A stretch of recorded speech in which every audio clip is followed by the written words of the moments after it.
Barangay LS 97.1 Forever. Mga kwento ng pag-ibig, kwento ng pag-asa at mga kwento ng buhay dito sa Barangay Love Stories. Love Stories.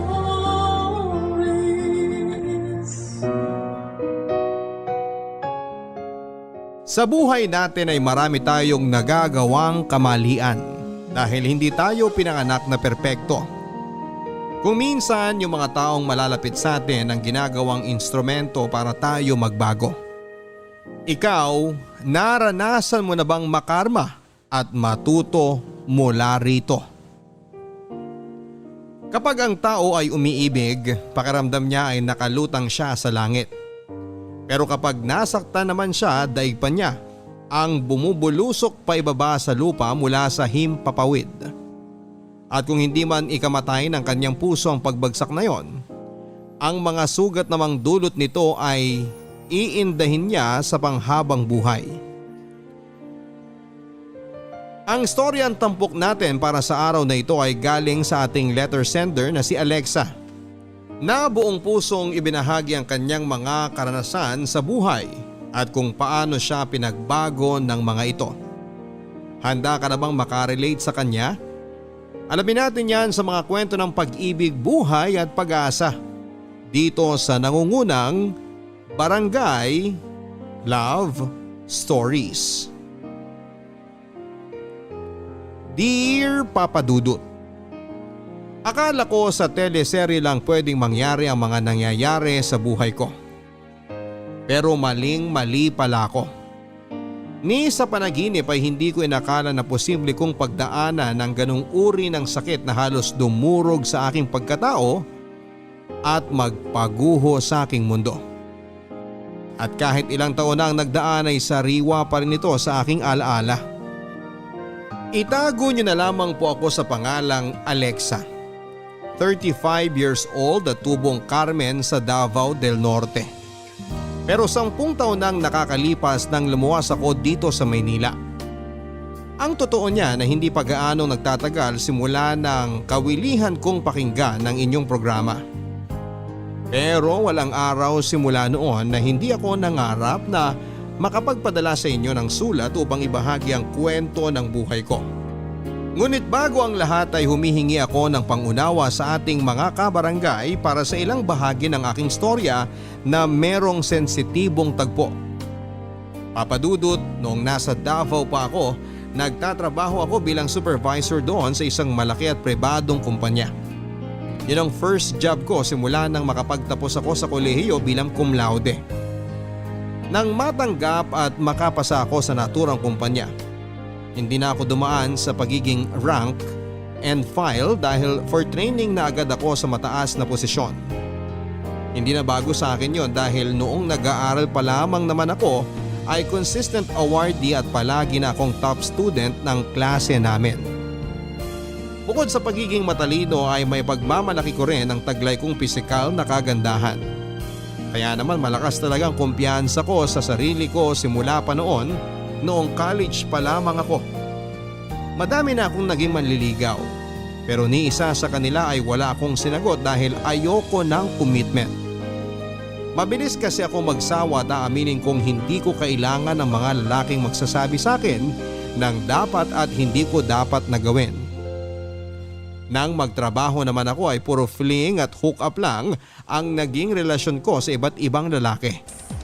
Kaya nga kilala din ako bilang playgirl ng aking mga barkada.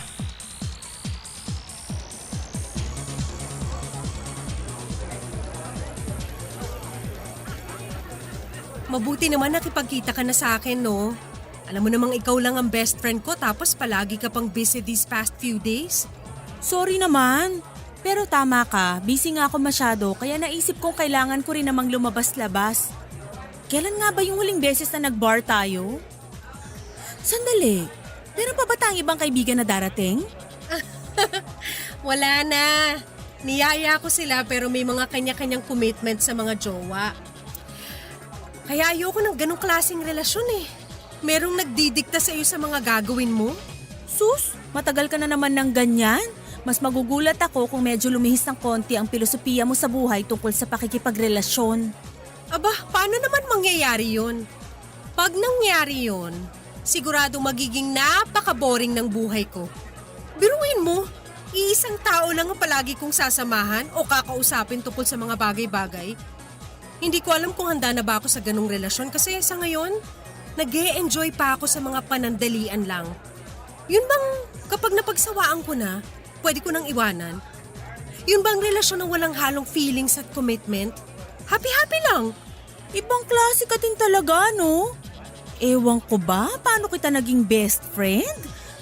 Mundo ang pagkakaiba natin pagdating sa pinaniniwalaan natin tungkol sa relasyon. Ang dami mo nang pinaiyak ng mga lalaki simula pa nung college and until now. Kakaiba ka talaga. Ikaw naman. Siyempre, opposites attract. Kaya nga tayo mag-best friend eh. At kaya nga rin pala kita in-invite kasi meron akong ikukwento. Huhulaan ko. Tungkol na naman yan sa bago mong fling o hook up, no? Paano mo nalaman? Pinagsasabi mong paano ko nalaman. Madalas naman kapag nagkikita tayo, panay ang kwento mo tungkol sa mga nakilala mong lalaki. Kaya ano ba yun? Sino na naman ba yung bago mong biktima? Sobra ka naman sa biktima. Pero, pwede ko na rin siyang isama sa listahan ng mga lalaking na-ghost ko. Ay, ikaw na, te. O, dali, kwento na. Nakilala ko tong guy na to sa social media 2 months ago. Ayos naman siyang kausap. In fact, nag-click naman kami kasi marami kaming similarities. Then, as usual sa boys, gusto agad dumamoves. Kaya medyo tinamad akong kausapin siya nang magpakita na siya ng ganong motibo. Until one day, medyo nakaramdam ako ng pagkapagod. Kaya naisip kong balikan yung last conversation namin. So, nagkausap uli kayo? Yes. At pumayag akong makipag-fling sa kanya. Pero virtual lang. Phone at online lang. Ganon. On and off, yung naging relasyon namin. Kaso lately, mas nagiging demanding na siya. Hanggang sa nagsabi siya na gusto raw niya makipag-meet in person. Noong una, ayoko kasi wala akong oras para sa ganun. Pero ewan ko ba, napapayag din ako sa huli. Oh, tapos? Ina-schedule namin yung meetup namin. Kaso, nung dumating na ang araw na yon, guess what? Tinamad ka. Nawalan ka ng gana at interes. Correct! May iba na rin kasi akong kinakausap noon na mas interesting at ayaw din ng commitment. Kaya, automatic na dinisregard ko na yung lalaking gustong makipagkita sa akin. Binlock ko siya sa social media accounts ko at hindi sinipot sa meeting place namin. Nito ko na nga lang siya naalala at natatawa ako habang ini-imagine ko kung paano siya naghintay doon na parang tanga kung sakali. Grabe ka talaga. Kawawa naman yung tao. Paano nga kung nagpunta yun dun para makipagkita sa'yo tapos pinaghintay at pinaasa mo lang? Problema ko pa ba yun? Sinabi ko naman sa kanya na ayoko makipag-meet nung una pa lang. Siya tong mapilit. Tsaka bakit kailangan pa kasi naming magkita? Hindi pa ba sapat yung nag-uusap kami sa phone? Hindi pa ba siya kontento sa video calls namin? Baka naman tinamaan na sa'yo. Kumbaga, gusto nang seryosohin at gawing official yung relasyon nyo. Yun nga, nakakaloka. Isipin mo na lang, paano kung magtapat siya ng feelings niya sa akin pag nag-meet kami? For sure, i-reject ko lang naman siya, 'di ba? Mas mapapahiya pa siya. Kaya ayos na rin hindi ko siya pinuntahan. Tsaka mali ko ba kung may masama palang balak sa akin yung taong yun, no? Kaya siya pilit na nakikipagkita sa akin. Grabe siya, oh. Pero kawawa pa rin yung tao. Sakaling ang malinis naman ang intensyon niya. Sana sinabi mo na lang na di ka matutuloy kesa hinayaan mo siyang maghintay doon. Sa tono mo, parang sigurado kang naghintay nga siya ng matagal, ah. Malay mo, hindi rin naman pala siya tumuloy. Ako pa pala ang plano niyang Indianin, naunahan ko lang siya. Nabanggit ko lang naman kasi nga di na bago yung senaryo na ganun, di ba? Yung bigla mo nalang iniiwan sa ere yung mga nakikilala mong lalaki kapag di ka na interesado. Well, wala tayong magagawa. Hindi ko kasi mapigilan ang sarili ko. Kapag ayoko na sa isang tao, ayoko na talaga. Tapos. Kaya nga hanggang ngayon wala ka ring nakakarelasyon dahil ikaw mismo hindi ka matino karelasyon. Alam mo, nagbabago ang nararamdaman ng tao. At hindi yun kasalanan. May mga tao na fall out of love dahil meron silang nakikilala na nagpabago sa nararamdaman nila. At normal yun. Pero hindi ka pa naman in love, di ba? Kaya parang hindi applicable na gawin mong example yan. Alam mo, kahit gaano ka pa katalino, kapag na-in-love ka na, mabobobo at mabobobo ka. At saka paano na lang kung dumating na pala yung taong mamahalin mo ng husto pero huli na pala ang lahat para sa inyo dahil dyan sa filosofiya mo pagdating sa pakikipagrelasyon. Masyado ka namang advance mag-isip. Pero if ever na mangyari nga yung sinasabi mo, napaka-imposible na ako, si Alexa, na kilalang matalino, maghahabol para lang sa isang lalaki? No way! Ako ang hinahabol. Never akong maghahabol sa kanila. Itaga mo yan sa bato. Ay, sabi mo eh. Masyado ka naman nag-aalala dyan. Mabuti pa, uminom na lang tayo. Treat ko, don't worry. Oh my gosh! Oh, bakit? Look! Si Julius the nerdy boy ba yun? Ha? Saan? Oo nga. Si Julius nga yun. Yung schoolmate natin ng college, right? Oo, siya nga. Bakit parang gulat na gulat ka? Wala lang. Hindi lang ako makapaniwala na makikita ko siya sa lugar na tulad nito kasi dati wala siyang alam puntahan kundi yung library natin sa school noon. Kaya nga siya binansagang nerdy boy eh. Nakakatawa. Ikaw naman, malay mo nagbago na siya. Tingnan mo, iba na rin ang pormahan niya. Oo nga. Dati ang baduy niya manamit eh. Bigla tuloy akong naging interesado sa kanya.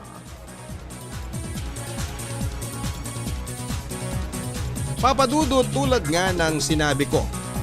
Kilala bilang baduy pumorma at nerd si Julius noong nasa college pa kami.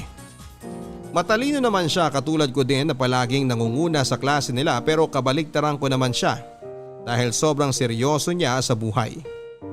Ni hindi siya marunong makihalubilo sa ibang estudyante at hindi siya pala attend ng mga party and in short ay wala siyang social skills. Para siyang pinalaki sa kuweba.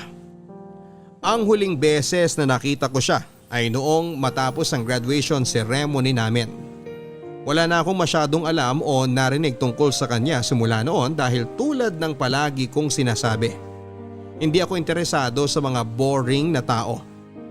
Pero matapos ko nga siyang makita sa bar na pinuntahan namin ng best friend kong si Loris ay parang biglang nagbago ang dating pagtingin at pagkilala ko sa kanya. Aminado ako noon na nagkaroon ako ng interes kay Julius. Lalo na noong nagpunta muli ako sa parehong bar na pinuntahan namin ni Loris noong sumunod na linggo. At nakita ko siyang muli papadudot.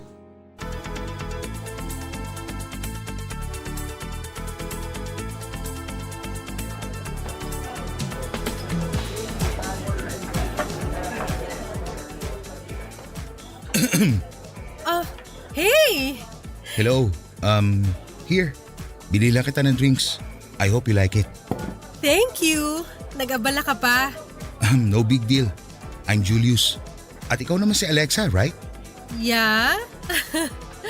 Hindi mo man lang ba tatanungin kung paano ko nalaman ang pangalan mo? Bakit pa? Mukha namang natatandaan natin ang isa't isa eh. So hindi na kailangan ng ganong intro. That's good to know. Mind if I sit here? May kasama ka bang iba? Oo, kasi mag-isa lang ako. So kung meron kang hinihintay, pwede naman ako umalis na lang. Oh no. Wala akong kasama. Ako lang din mag-isa kaya pwede ka maupo dyan. Thanks. Ang totoo niyan, nakita na kita dati dito sa bar last time. Kaya umasa ako na baka makita kita ulit dito ngayon. Really? Actually, pareho pala tayo nang naisip. Seryoso ba yan? Oo. Matagal na rin since graduate tayo ng college. Wala na akong narinig tungkol sa'yo simula noon. Kumusta ka na ba ngayon, Julius? Ito, ayos naman. Working as a nurse sa public hospital. How about you? Nagtatrabaho na din ako as supervisor sa isang private company dito sa atin. Wow, supervisor ka na pala. Iba ka talaga, Alexa. Simula nung college tayo, kilala ka ng matalino sa school. Kaya naman hindi nakakapagtaka kung mataas na ngayon ang posisyon mo sa trabaho. Ikaw din naman matalino. Pero malaki ang pinagbago mo. Kasi ang natatandaan ko noon, hindi ka palalabas. May pagka-introvert ka pa nga eh. Pero tingnan mo naman ngayon, marunong ka na makipag-socialize. Ganun talaga siguro. Napag-isip-isip ko na kailangan ko din lumabas sa comfort zone ko. Para din mag-grow. At isa yun sa mga desisyon kong hindi pinagsisisihan dahil ang totoo niyan, kung hindi ako nagbago, siguradong hindi kita makikita uli. Anong ibig mong sabihin? Hindi ko alam kung nasabi ko na ba sa ito nung college pa tayo na crush kita. Oh my gosh, really? Pero wala akong matandaan kasi nga marami kayo nagsasabi na crush niyo ko. Oo eh. Hindi ko na nga rin maalala kung nabigyan ba ako ng chance na makapagtapat sa'yo noon. Paano ba naman? Ang haba palagi ng linya ng mga lalaking nanliligaw at nagpapapansin sa'yo. Samantalang isang hamak na nerdy boy lang ako noon. Kaya duda rin ako na mapansin mo. Uy, sobra ka naman. Hindi naman ako ganun kasamang tao para hindi ko mapansin ang effort mo. Pero nakaraan na yon. At ngayon nagkita tayo uli. Pakiramdam ko itinadhana talaga itong mangyari. Kaya nga sinabi ko talaga sa sarili ko na hindi na ulit ako maduduwag. Well, congratulations to you. So Alexa, pwede ba tayong maging magkaibigan? Wait, meron ka na bang boyfriend? No, wala akong boyfriend. And yes, pwede tayong maging magkaibigan. Ayos, nice.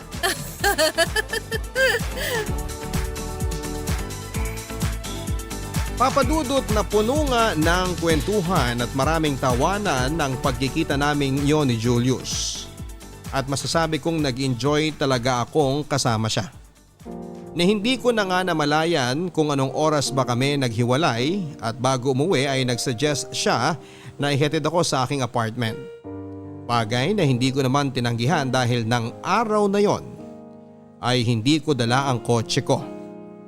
Nagpalitan na rin kami ng numbers at nagfaluhan sa social media dahil malakas ang pakiramdam namin na hindi yon ang magiging una't huli naming pagkikita. Kahit ako sa sarili ko ay hindi ko rin mapigilang ma-excite sa mga susunod pa naming paglabas na hindi nga nagtagal ay nangyaring muli. Dumalas ang pagkikita at paglabas namin ni Julius, Papadudut. Hanggang sa formal na rin niya akong niligawan. Bagay na hindi ko tinanggihan pa. Pagkalipas lang ng ilang buwan ay sinagot ko na siya at opisyal na ngang naging kami. Oo, walang-wala talaga sa karakter ko ang pagpayag na magpaligaw kay Julius. Pero nang maging kami, pakaramdam ko noon, naging totoo ang saya sa dibdib ko. Palibasa sa unang pagkakataon ay naranasan ko na ma-in love. Papadudot, noon lang talaga ako na in love sa tanang buhay ko. Bagong-bago sa akin ang pakiramdam kasi hindi ako sanay na nananatili sa isang pangmatagalan at seryosong relasyon. Pero nagbago ang lahat nang muli kaming magkita ni Julius. Kahit na nakukornihan ako sa sinasabi niyang yon na baka raw itinadhana ang pagkikita namin, pagkalipas ng mahabang panahon ay parang gusto ko na ring paniwala ang totoo nga ang sinasabi niyang tadhana. Mabuti na lang pala na sa parehong pahina kami ng aming buhay nang muli kaming pinagtagpo. Tumagal ng 2 buwan ang relasyon namin ni Julius bago ko nabanggit sa best friend kong si Loris ang tungkol doon. Tulad ng inaasahan ko ay hindi makapaniwala ang kaibigan ko na magiging kami ni Julius at lalong higit na mas tumibay ang aming relasyon. Siyempre hindi mawawala doon yung tuksuhin niya ako na kinain ko daw ang mga sinabi ko na kahit kailan ay hindi ako papasok sa isang relasyon kung saan ay kailangan kong mag-commit at higit sa lahat ay hindi ako mai-in love. Aminado naman ako, Papadudot, na kinain ko ngang talaga ang lahat ng paniniwala ko pagdating sa pag-ibig. Pero kung para naman kay Julius ay masasabi kong worth it ang mga bagay na binago ko sa sarili ko.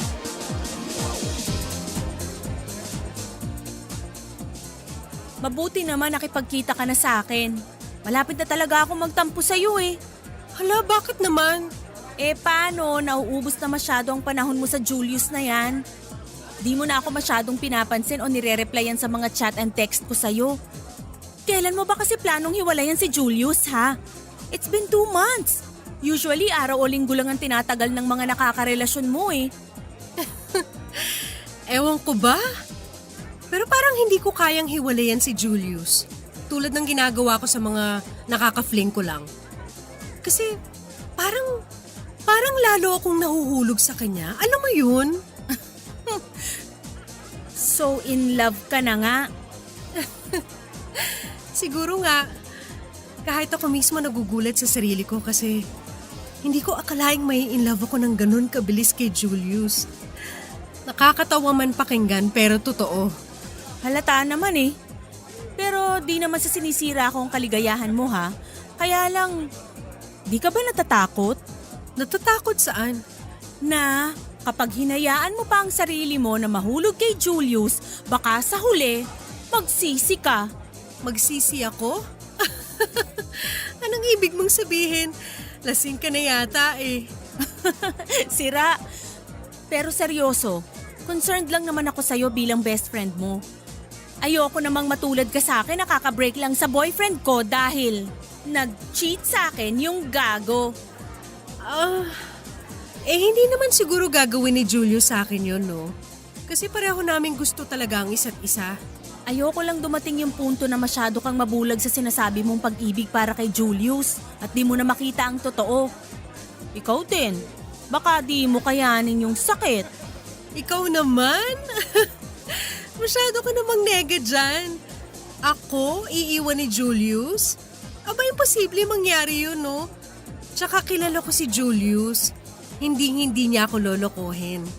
Isa pa, gaya nga ng sinabi ko kanina, ramdam ko yung sincerity niya nang ligawan niya ako.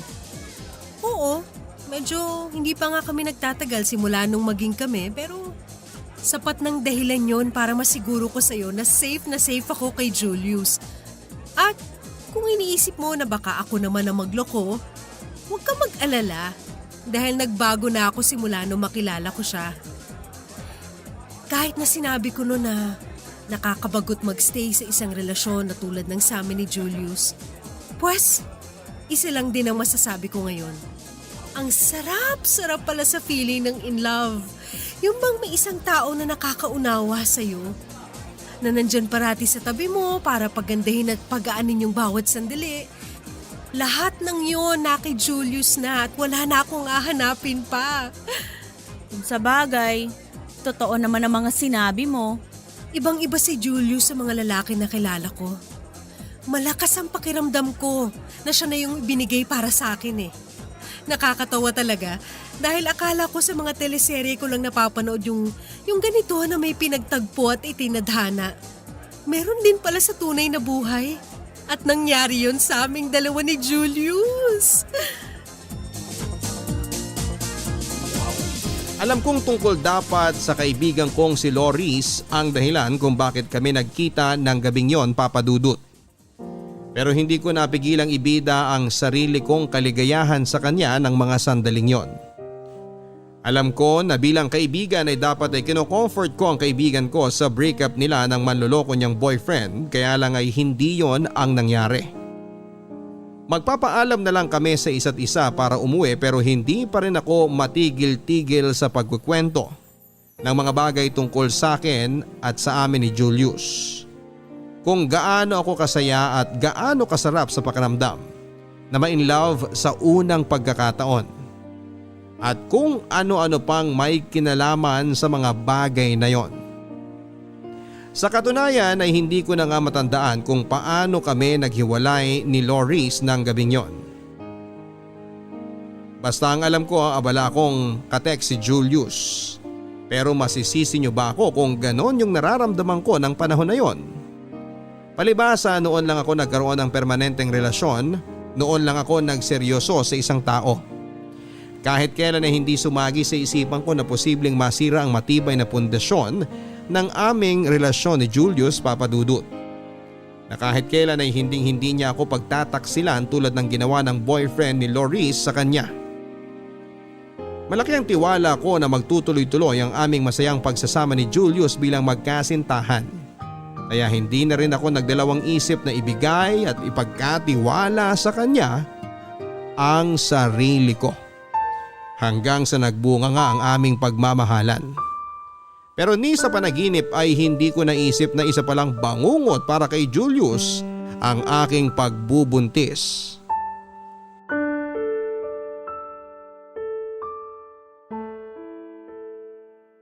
I'm really sorry, Alexa. Pero hindi ko matatanggap ang batang yan. Anong sinabi mo? Sira na ba ang ulo mo? Sira ulo na kung sira ang ulo. Pero hindi ko pananagutan ng batang ipinagbubuntis mo. Paano ako nakakasiguradong anak ko nga yan? Anong sinabi mo? Nagdududa ka na hindi ikaw ang tatay nitong ipinagbubuntis ko? Bakit? Imposible ba mangyari yon? Kilala kita. Hindi ka marunong makontento sa iisang lalaki. Anong malay ko na kapag hindi tayo magkasama may iba kang kinakalantari. Ang kapal naman ng pagmumukha mong pagbintangan ako ng ganyan. Gago ka! Ang sakit doon ah! Kulang pa yan, Julius. Kulang pa yan dahil sa harap-harapan mong panginsulto sa akin. Wala akong pakialam sa nararamdaman mo, Alexa. Dahil ang totoo niyan, nagpunta talaga ako dito para formal nang makipaghiwalay sa'yo. Ano? Gusto ko nang tapusin ang relasyon na to. Kasi hindi na ako masaya sa'yo. Hindi na kita mahal. Ang tumatakbo lang sa isip ko ngayon ay ang makipaghiwalay sa'yo. Sandali. Sandali lang, Julius. Ano bang sinasabi mo? Bakit mo naman naisip na makipaghiwalay sa akin ng biglaan? Ano bang ginawa ko para magkaganyan ka, ha? Ang dami mo namang tanong Akala ko ba matalino ka? O bakit hindi mo maintindihan yung punto ko? Kailangan ko pa bang isulat tapos lagyan ng mga drawing para maintindihan mong sinabi ko? Oo! Kailangan mo ipaliwanag sa akin isa-isa kung anong klaseng kapaliwan ang pumasok sa utak mo. Para bigla mong gustuhin na tapusin ang lahat ng namamagitan sa atin. Kailangan mong ipaintindi sa akin ang mga dahilan mo dahil wala akong maintindihan kahit isa. Ano bang mahirap intindi sa mga sinabi ko, ha? Gusto mo pa ba talaga idikdik ko sa pagmumukha mo na ayoko na sa'yo? Na gusto ko na makipaghiwalay? Sa totoo lang, hindi naman talaga ikaw ang babae na nakikita ko na makakasama ko habang buhay. Hayop ka nga talaga! May pasabi-sabi ka pa na itinadhana ang pagkikita natin. So sinabi mo lang yon para paikutin ako? Ha? Ano sumagot kang hayop ka? Ay, bakit ba ang dami mo pang tanong? Aalis na ako. At saan ka pupuntang lintig ka? Ha? Ano ba? Bitiwan mo nga ako? Julius, ano ba? Sabihin mo nagbibiro ka lang. Hindi mo ako iiwan. Hindi ka makikipaghiwalay sa akin. Please, huwag mo namang gawin sa akin to. Mahal na mahal kita. Sinabi na nga hindi kita mahal Tinatapos ko ng lahat ng meron sa atin. Pasalamat ka nga hindi tayo masyado nagtagal dahil kung sakali, lolokohin lang natin ang mga sarili natin. Kaya bitiwan mo na ako, ano ba? Bigyan mo naman ng kahihiyan ng sarili mo, Alexa! Hindi ka sabi pwedeng umalis ng basta-basta. Paano na lang ang anak natin, ha? Napakawalang hiya mo rin talaga, no? Nakuha mo pa akong buntisin tapos iiwanan mo lang din pala ako? Ang kapal mong lintik ka, napakasama mo! Hindi ka ba talaga nakakaintindi, ha? Di ba sabi ko ayoko sa batang yan? Kaya wala akong pakialam dyan, no? Sa anong mali ko? Mamaya pala hindi akin yan tapos gusto mo lang panagutan ko. Pwede ba, Alexa? Hindi ako tanga. Hayop ka talaga! Ang kapal na mukha mo! Ano ba? Buisit kang babae ka! Ano ba? Itigil mo yan!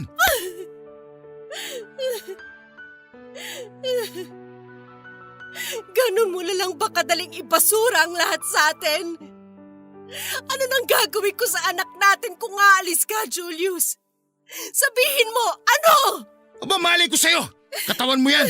Ikaw magdedesisyon kung anong gusto mo gawin sa batang yan. Ipalaglag mo kaya para hindi mo na problemahin pa. Simpleng bagay pinapakomplikado mo. O kung gusto mo, pwede mo rin namang ibenta sa mag-asawang hindi magkaanak. Napakasama mong tao! Paano mo naaatim na sabihin yan sa sarili mo pang anak? Masahol ka pa kay Satanas! Ay nako, ang dami mo pang drama dyan. Basta, Buo na ang desisyon ko. Hindi ko pananagutan ng batang yan dahil hindi ako kumbinsido sa akin nga yan. Pasensya ka na ha, pero nagbabago ang nararamdaman ng tao at hindi yung kasalanan.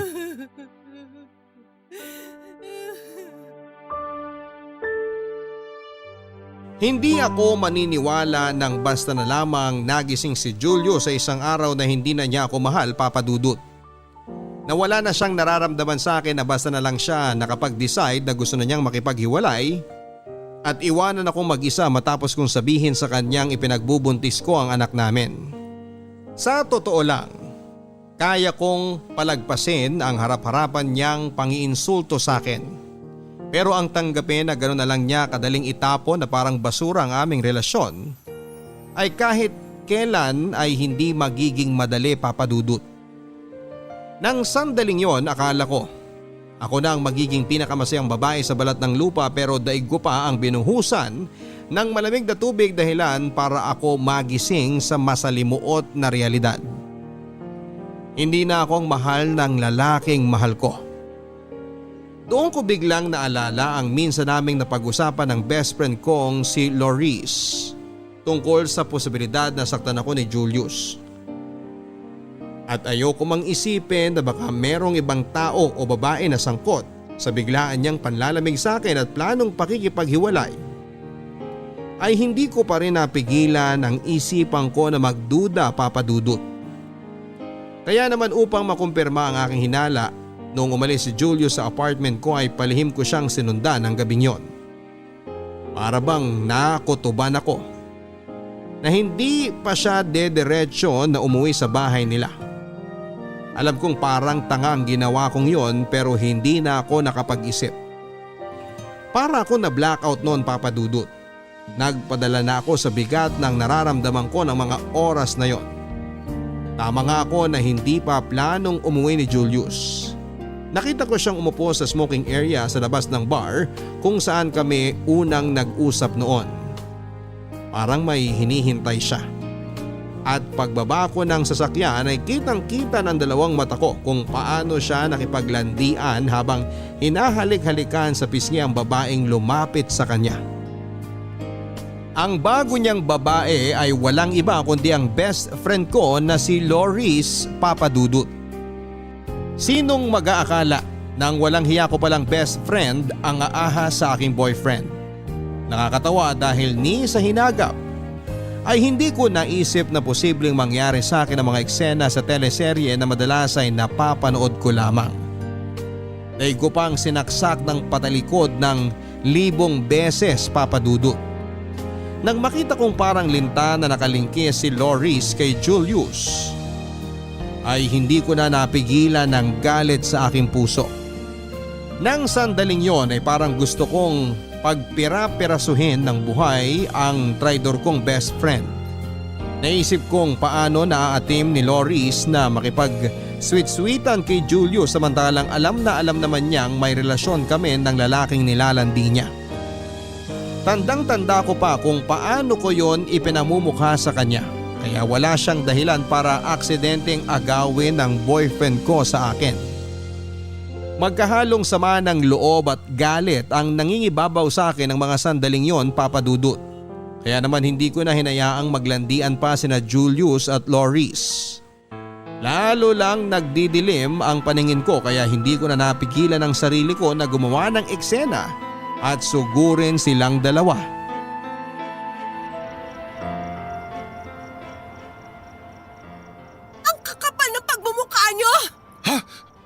Rico! Hayop ka, lalaki ka! Alexa, ano ba? Kulang pa yan sa pagtataksil mong walang yaka! Anong pagtataksil? Hoy! Para sabihin ko sa'yo, hiwalay na tayo! Kaya huwag mo akong pinagbibigtangan! Sira ulong to! Ang kapal na mukha mong sabihin sa akin ng tungkol sa bagay na yan? Ito ba? Ito bang walang kwentang babaeng to ang dahilan kung bakit bigla ka na lang nang lamig sa akin? Ha? Siya ba? Alexa, ano ba? Nakakahiya, pinagtitinginan tayo ng mga tao. At ako pa talaga ang dapat mahiya dito? Hindi ba? Sa ating tatlo, dapat kayo ang mahiya at hindi ako? Sandali. Traidor kang hayop ka! Ha?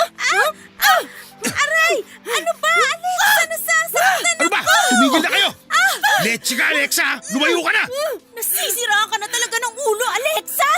Kulang pa nga yung pananabunod ko eh. Dapat sa yung ahas ka kinakalbo. Ang kati mo rin no? Paano mo nagawang akitin si Julius ha? Samantalang alam mo naman kami, di ba? O baka naman nagbibingi-bingihan ka lang nung nagkukwento ako sa'yo kung gaano kami kasaya at kaperpekto para sa isa't isa. Ano? Para sabihin ko sa'yo, una ko nagustuhan at minahal si Julius. Anong sabi mo? Siguro nga panahon na para malaman mo ang totoo, Alexa. College pa lang tayo, in love na ako kay Julius. Akala ko nung una mawawala din ang pakiramdam kong yon. Lilipas din. Pero nung muli kaming magkita, bigla na lang bumalik lahat ng nararamdaman ko para sa kanya na akala ko matagal nang patay.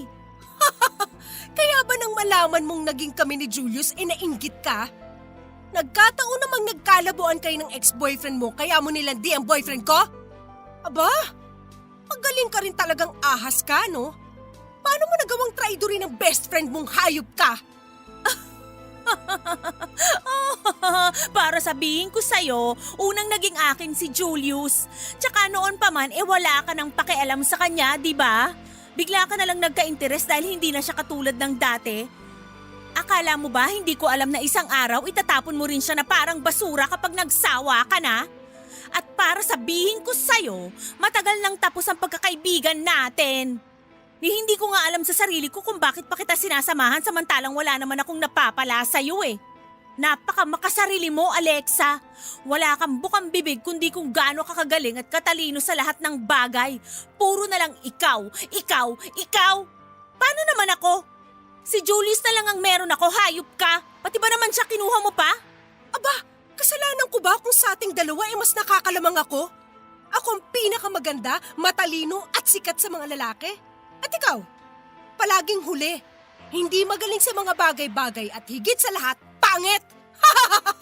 Nakakaawa ka, Loris. Nakakaawa ka.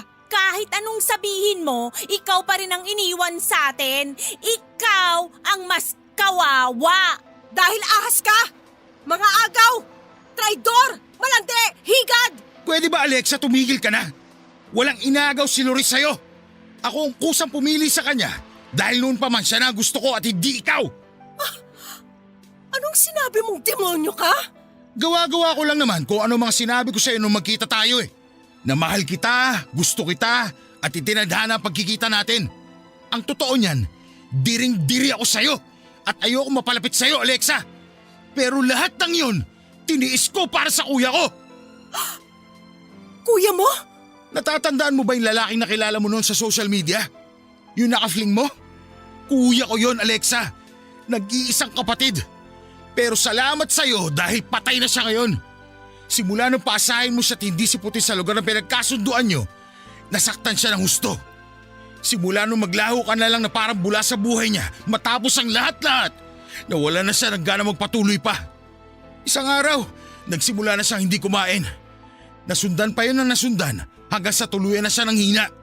Nagkaroon din siya ng iba pang sakit na dahilan para bumigay ang puso niya. Alexa, namatay ang kuya ko dahil sa'yo. Kasalanan mo kung bakit nawalan ako ng kapatid. Kaya masaul ka pa sa demonyo. Kaya ba pinlano mong mapalapit sa akin? Para ipaghiganti ang kuya mo? Salamat na lang kay Loris dahil nalaman ko na ikaw ang walang yang babaeng hindi sumipot sa pagkikita niyo ng kuya noon. At hayop ka din, no? Ibinida mo pa talaga ang ginawa mo. Tao ka pa ba? Kaya simula nun, para makapaghiganti ako, sinubukan kitang paikutin. At mukhang nag-work naman dahil in love ka na sa akin. Nagtagumpay ako sa plano ko. Nasaktan ka. Naiwan ka na lang din basta-basta katulad ng ginawa mo nun sa kuya ko. Napaasahin kami forever tayo pero umasa ka lang sa wala kasi sukat-sukat talaga ako sa'yo. Hindi kita minahal. Hindi kita mamahalin kahit kailan. Si Loris lang ang mahal ko. Siya ang gusto kong makasama at hindi ang katulad mong kampo ni Satanas. Walang niya ka! Ikaw ang demonyo sa ating dalawa! Niloko mo ko! Pinaglaruan, pinaasa! Masahol ka pa sa hayop!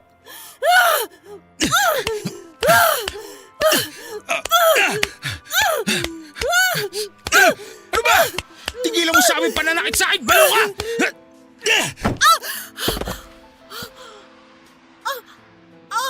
Aray! Dugo! Hayop ka, Julius! Anong ginawa mo sa anak natin? Ang baby ko! Ang baby ko!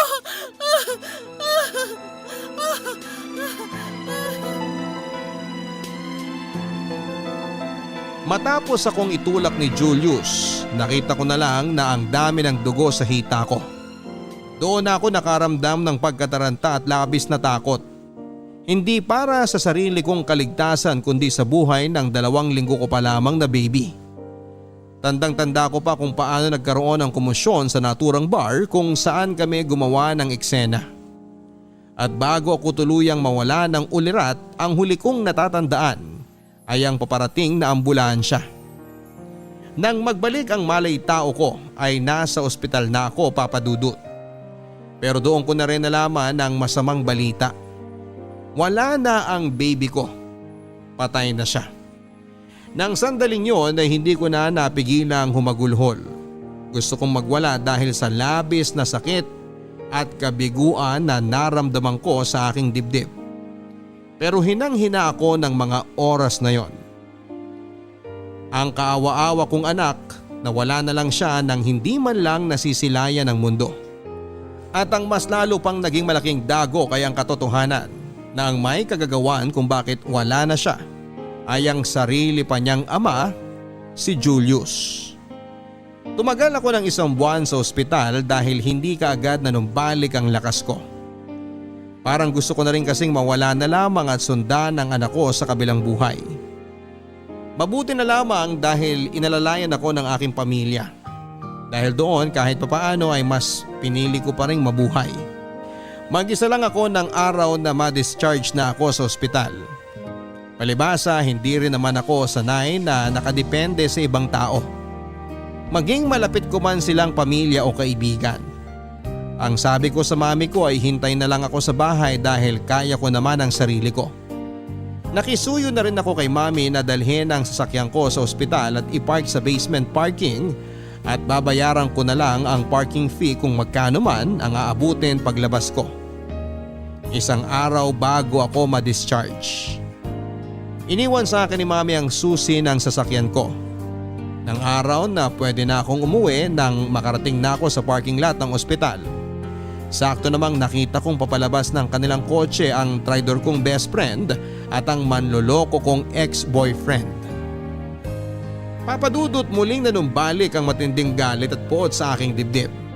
Lalo pa nga itong nagatungan nang makita kong hinihimas ni Loris ang kanyang tiyan na halatang medyo lumalaki na habang maingat naman siyang inaalalaya ni Julius. Dahilan para mas lalo ko silang kamuhian.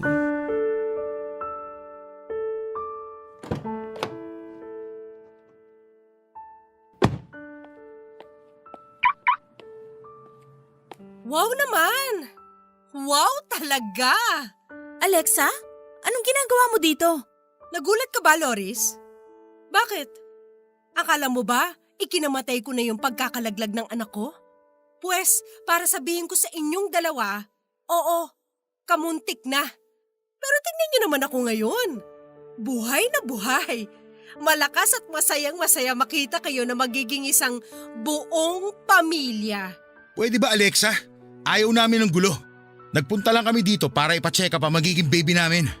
Please lang, huwag kang gumawa ng eksena na ikapapahamak na magiging anak namin. Wow! Na-touch naman ako. Paano naman yung anak natin, ha, Julius? Nakakatuwa naman makita na concern ka para sa magiging baby nyo ni Loris samantalang ikaw ang dahilan kung bakit nalaglag ang anak ko. Ang sama mo! Paano mo naaatim na umastang mabuting ama dyan sa anak nyo ni Loris samantalang kagagawan mo kung bakit hindi ko na makikita kahit kailan ang anak ko? Pwede ba? Aksidente nangyari. Ikaw naman kasi, masyado ka ding violente ng mga panahong yun. Alam mo namang buntis ka pero sugod ka pa rin ng sugod. Tapos kung umarte ka dyan, akala mo ikaw lang ang nasaktan. Hoy Alexa, grabing pasa, kalmot at sugat din kaya ginawa mo sa akin. Pati na kay Loris. Pasalamat ka nga at hindi kami nagsampa ng reklamo laban sa'yo eh. Kung makapagsalita ka, akala mo ikaw ang biktima. Naririnig mo ba ang mga sinasabi mo, Julius? Nag-iisip ka ba talaga? Hindi ka man lang ba nanghihinayang sa lahat ng pinagsamahan natin? Tayo dapat ang magiging isang masayang pamilya. At hindi kayo ni Loris. Tayo dapat yon gaya nung ipinangako natin sa isa't isa. Pero ano nangyari? Hindi na ba talaga mabibigyan ng pagkakataong maayos natin ang relasyon natin? Julius, ano bang nagustuhan mo kay Loris na hindi mo mahanap sa akin? Nasa akin naman ang lahat, di ba? Maganda ako, matalino. Di hamak naman na mas marami din akong pera kaysa sa hampas lupang babaeng yan, no? Kaya bakit hindi na lang ako, ha? Bakit hindi ka na lang bumalik sa akin? Ano ba sa mga sinabi ko noon ang hindi mo naiintindihan, Alexa, ha? Gusto mo pa talagang ulitin ko para masaktan ka lalo? Sige, uulitin ko. Hindi kita minahal. Ginamit lang kita para maipagiganti ko ang kuya ko. At ngayon nakikita na kita miserable. Wala kang idea kung gaano ko kasaya. Ano ngayon ang pakiramdam ng paglaruan? Tulad ng paglalaro mo sa damdamin ng mga lalaki na kilala mo noon, ha? Ano ngayon ang pakiramdam na magmukhang tanga at kawawa matapos iwanan ng taong mahal mo? Deserve mo lahat ng pinagdadaanan mo ngayon. Kung tutusin nga, kulang pa yan eh. Huwag mo na kaming guluhin. Magkalimutan na lang tayo at isipin na lang natin na parang walang nangyari. Wala ka na rin naman kasing magagawa kahit ipilit mo pa. Lumuha ka man ng dugo, hindi na mabubuhay pa ang anak mo. Kailangan mo na talagang tanggapin na hindi ka na magkakaroon ng anak pa kay Julius dahil siya nang magiging tatay ng anak ko. At nagmamahalan kami ng totoo. Mag-move on ka na lang katulad ng pag-move on mo nun sa mga lalaking nakilala mo. Sigurado naman akong sisiw lang sa'yo ang bagay na yon, di ba? Napakasama niyong dalawa. Mga demonyo kayo. Kahit na ano pang sabihin mo, di na magbabago ang totoo. Isipin mo na lang na karma mo to sa lahat ng masasama mong ginawa nun. Nagkataon nga lang na hindi ka lang isang beses na karma, dumoble pa. At dapat lang talaga na pagbayaran mo lahat ng mga kasalanan mo, no? Kaya wag ka nang mag-inarte dyan. Di ka nakakaawa, nakakadiri ka. Mahal, tara na. Baka mahuli pa tayo sa schedule ng OB natin. Okay, mahal. Halika na.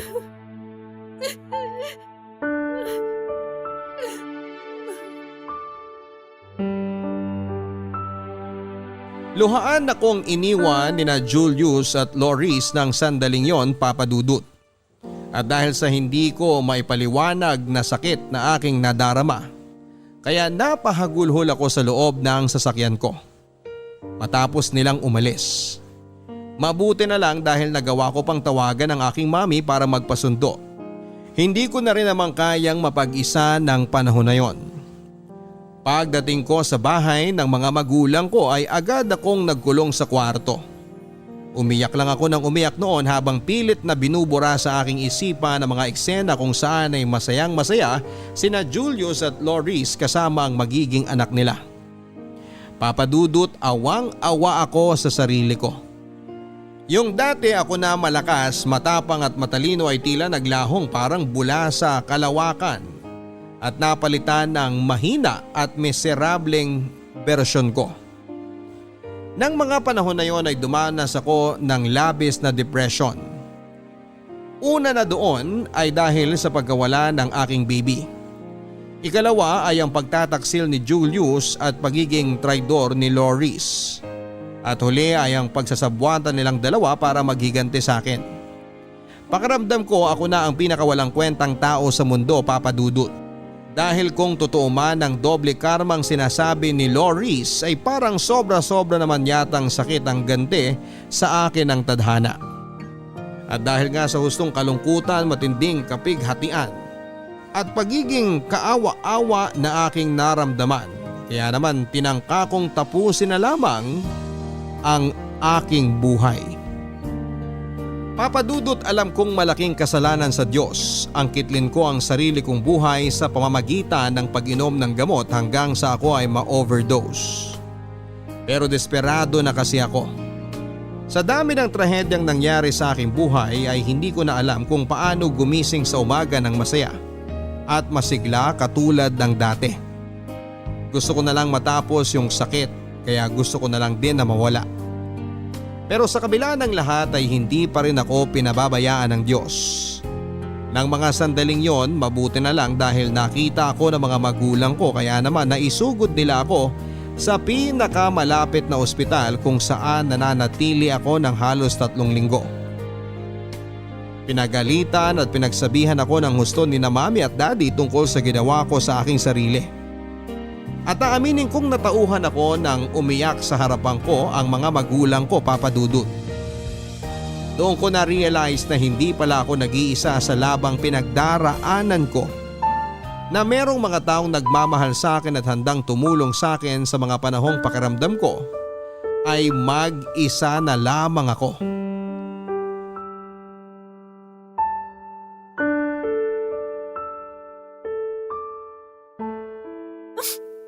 Anak, kung nabubuhay ka lang ngayon, sana palagi kitang nayayakap kapag ganitong malungkot ako. Alexa, iha, tinitignan mo na naman ang mga gamit ng baby mo. Hindi ko kasi mapigilan, Mami. Pakiramdam ko kasi kapag hinahawakan ko ang mga damit niya, buhay na buhay siya. Kapag nandito ako sa dapat na magiging kwarto niya, feeling ko hindi talaga siya nawala. Naiintindihan ko, anak. Nag-aalala lang kasi ako sa'yo dahil baka sumama na naman ang pakiramdam mo. Alalahanin mo, kagagaling mo lang sa trangkaso.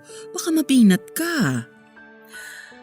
Ay, alam ko naman po yun kaso hindi ko po talaga mapigilan ang sarili kong pumunta dito sa kwarto niya. Okay, pero maya-maya ay kailangan mo na rin magpahinga, ha? Huwag nang matigas ang ulo mo. Si Mami talaga. Kung umasta, para namang baby pa ako. Malaki na kaya ako. Tignan niyo, may apo na nga kayo dapat sa akin eh. Alexa, anak. Alam kong sobrang sakit pa rin sa'yo nang nangyari, lalo na para sa una mong baby. At maniwala ka dahil nasaktan din kami ng husto ng daddy mo. Alam mo ba, nung nalaman nga namin na magkakaapo na kami, napatalon pa sa tuwa ang daddy mo. Talaga po, Mami? Oo. Tapos, ibinida na niya sa mga katrabaho niya na magiging soon-to-be lolo na siya. Kaya nga nung mawala yung baby mo, naapektuhan din siya. Kami.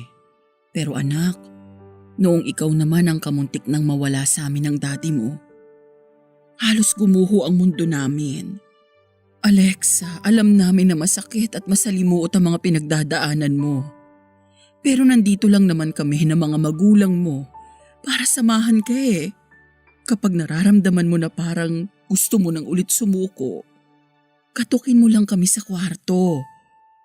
Makipagkwentuhan ka sa amin. Huwag na huwag kang mahihiya. Kahit pa sa kalagitnaan ng tulog namin, walang problema.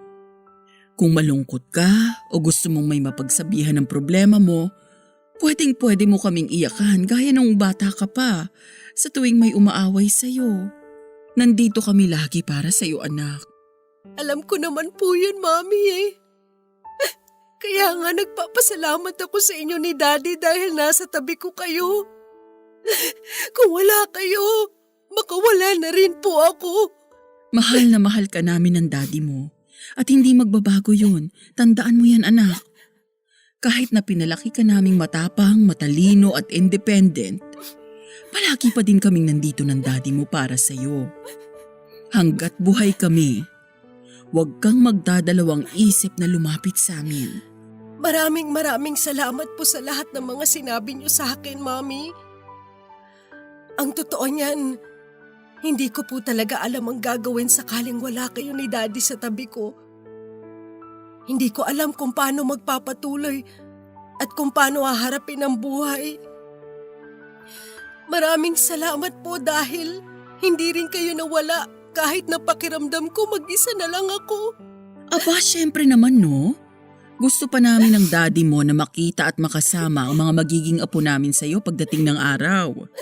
Sa ngayon, mananatiling ikaw pa din ang baby namin.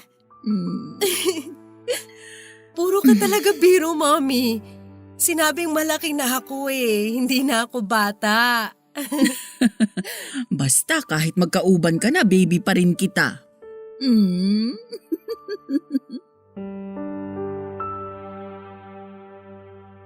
Nagdaan ng ilang buwan at hindi ko na nga namalayan ang paglipas ng isang taon, Papa Dudut.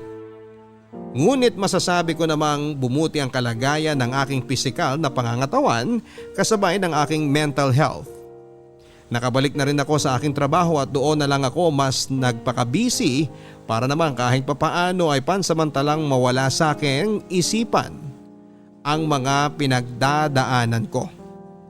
Sa tulong din ng aking mga magulang at malalapit na kamag-anak, mas naging maayos ang estado at disposisyon ko sa buhay ko. Nawalan na rin ako ng balita kina Julius at Loris ng panahon na yon. Naisip kong mas mabuti na yon kaysa patuloy ko lang silang kamuhian. Aaminin ko na kahit ilang taon na ang nagdaan, ay hindi ko pa rin sila ganap na napapatawad. Pero buo pa rin ang pag-asa ko na darating ang panahon kung kailan tuluyan na ring mawawala ang galit na nararamdaman ko sa aking puso para sa kanila.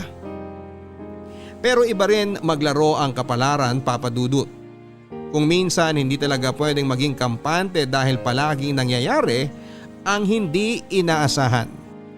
Tulad ng muling pagkukrus ng landas namin ni Julius sa dating bar kung saan kami muling nagkita at unang nag-usap noon.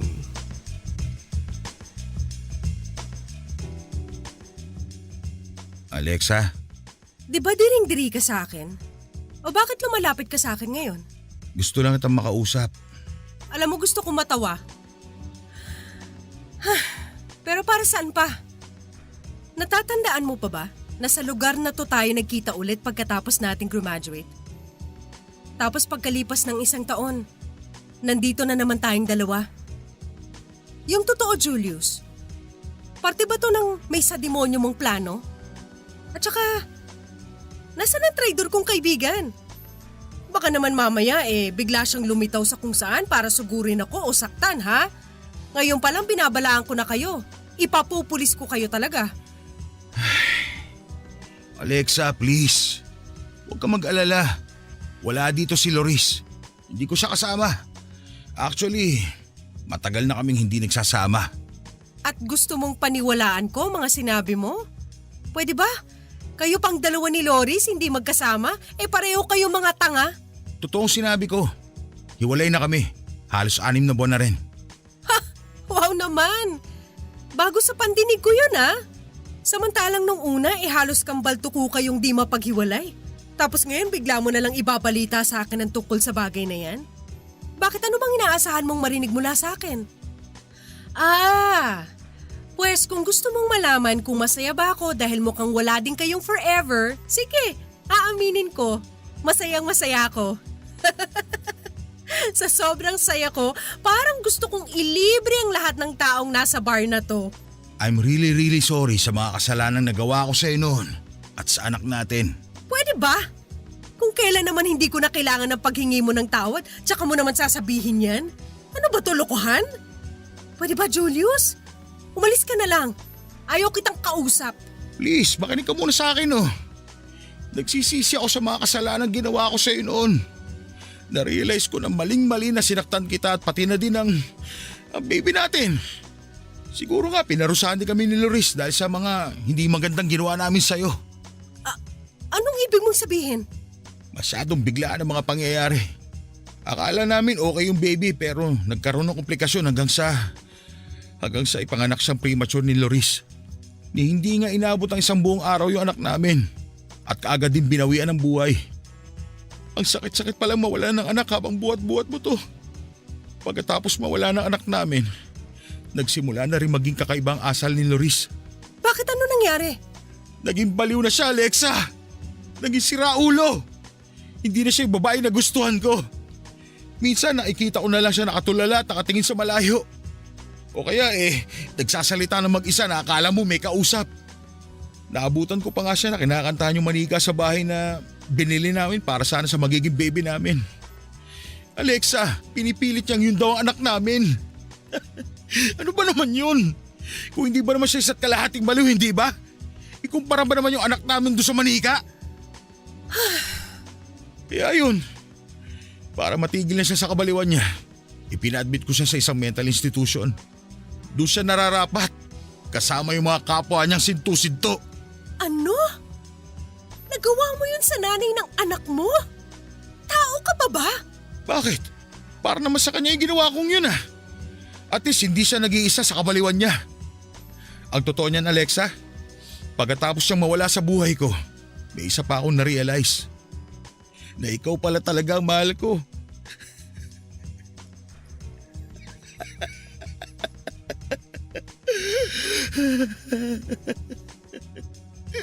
Kaya nga hinanap kita kaagad eh. Alam mo, ilang buwan na rin akong pabalik-balik sa lugar na to habang umaasa na matsyempohan ka para makausap. Julius, ikaw yata ang baliw sa inyo ni Loris eh. Ako? Baliw?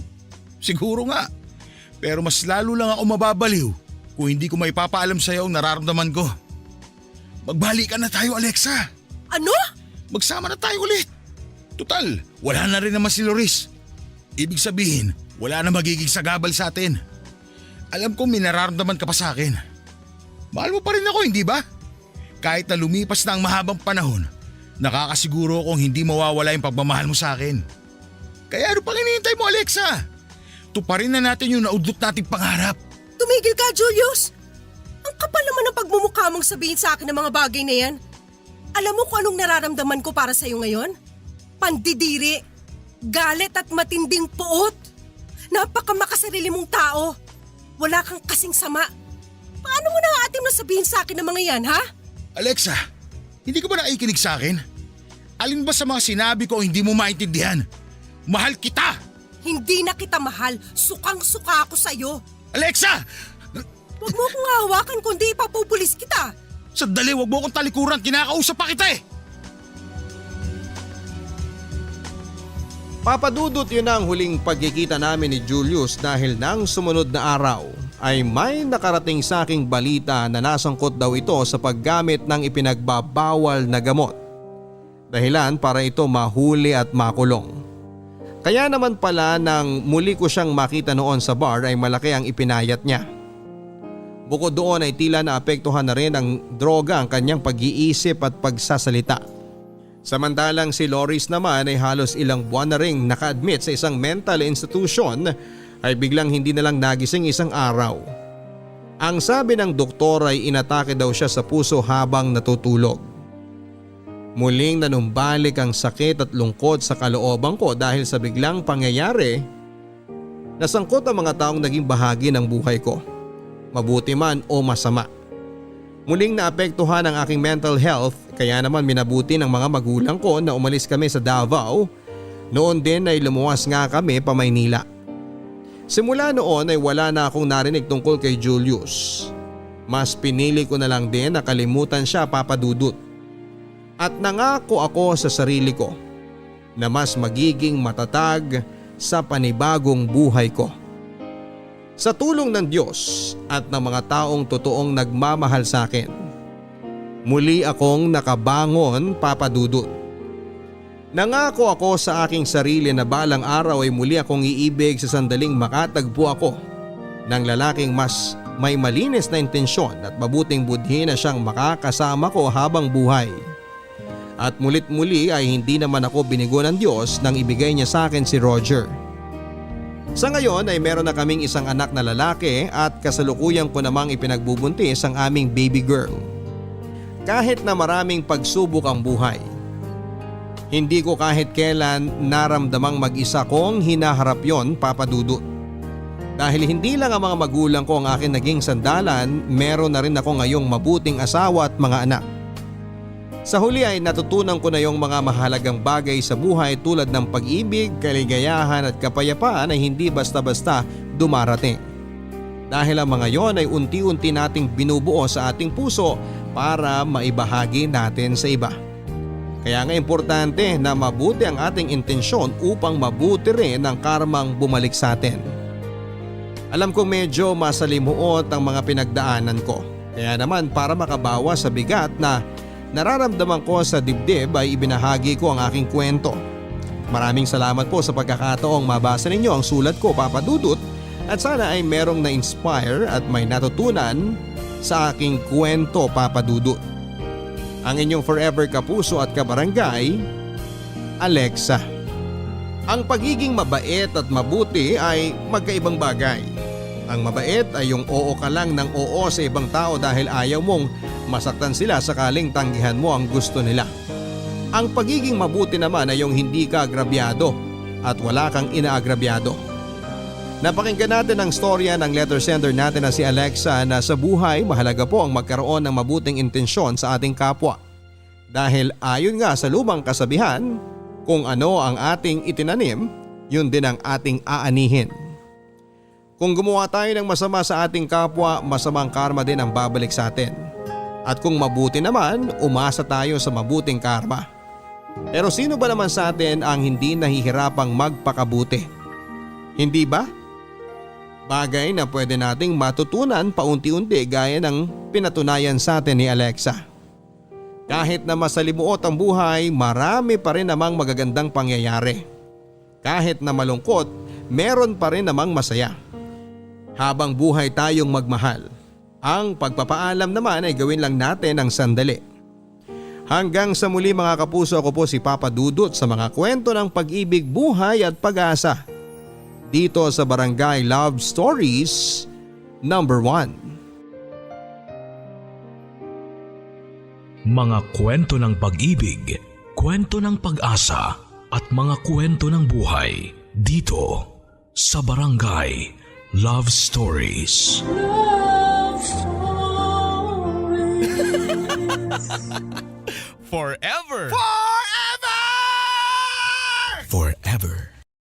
Ang mga kwento ng pag-ibig, kwento ng buhay at kwento ng pag-asa dito sa Barangay Love Stories. Love Stories.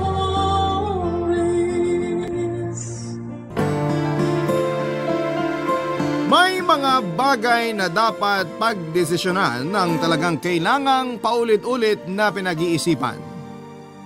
May mga bagay naman na kahit na hindi pag-isipan ay mapagdidesisyonan sa pamamagitan ng pakiramdam. Ikaw kabarangay, ano ang mas lamang sa pagdidesisyon mo? Ang utak mo ba o ang iyong puso? Dear Papa Dudut, ako po si Elias, 27 years old na sa kasalukuyan. Ang akin pong kwento ay nangyari noong ako ay 25 years old pa lamang. Isa akong empleyado ng isang kumpanya sa Makati, taga Caloocan po ako at halos malapit lang sa monumento. Pero kailangan mag-jeep para marating ang LRT. Kaya nung nagtrabaho po ako ay lumipat na din ako sa Makati. Kasama ko po sa bahay ang aking girlfriend na si Miranda. Kaedad ko siya at 2 taon na kaming magkarelasyon noon. Masasabi ko po na napaka-independent ni Miranda at napaka-outgoing din niya. Parang hindi siya sanay pag nasa bahay lamang siya. Mahal ko po si Miranda at alam kong kahit na ganun siya ay ako lang naman ang mahal niya. Sa magulang ko nga po pala ay si tatay na lamang ang naiwan dahil si nanay ay nawala na din noong 18 years old pa lamang ako. Nagkasakit ng malubha si nanay at hindi na naagapan noong malaman namin ang kalagayan niya. Si nanay pala ay may matagal nang nararamdaman at iniinda. Pero tinitiis niya at hindi sinasabi sa amin. Papadudot noong panahon na yon ay 1 taon pa lamang ang aking kapatid na si Simon. Opo, Papadudot. Ganun po kalayo ang agwat naming magkapatid. 17 years po. Bata pa si Simon ay parang mas ako ang tatay niya dahil si tatay ay madalas na nasa trabaho. Sobrang close namin ni Simon, kapag hindi siya sumusunod ay kailangan pang sabihin sa akin ni tatay para ako ang magsabi kay Simon at sa kanya susundin. Kahit po noong wala na ako sa bahay ay kailangang tawagan ako ni tatay kapag sinusumpong na naman ng kulit at tigas ng ulo si Simon. Ewan, Papa Dudut, ganon yata talaga kapag medyo mataas ang IQ ng bata, madalas ay ayaw magpatalo. Matalino po si Simon at sa katunayan ay mula sa preparatory class ay na-accelerate siya kaagad sa grade 1. Okay naman po ang takbo ng mga buhay namin, pero nang biglang mawala si tatay dahil sa isang aksidente, ay kinailangan kong bumalik ng Caloocan para samahan si Simon. Sinabihan ko si Miranda noon. Una ay medyo hindi siya payag, pero kalaunan ay umoo na din siya. Hanggang sa doon na kami tumira ni Miranda sa bahay kasama ang aking kapatid na si Simon Papadudut.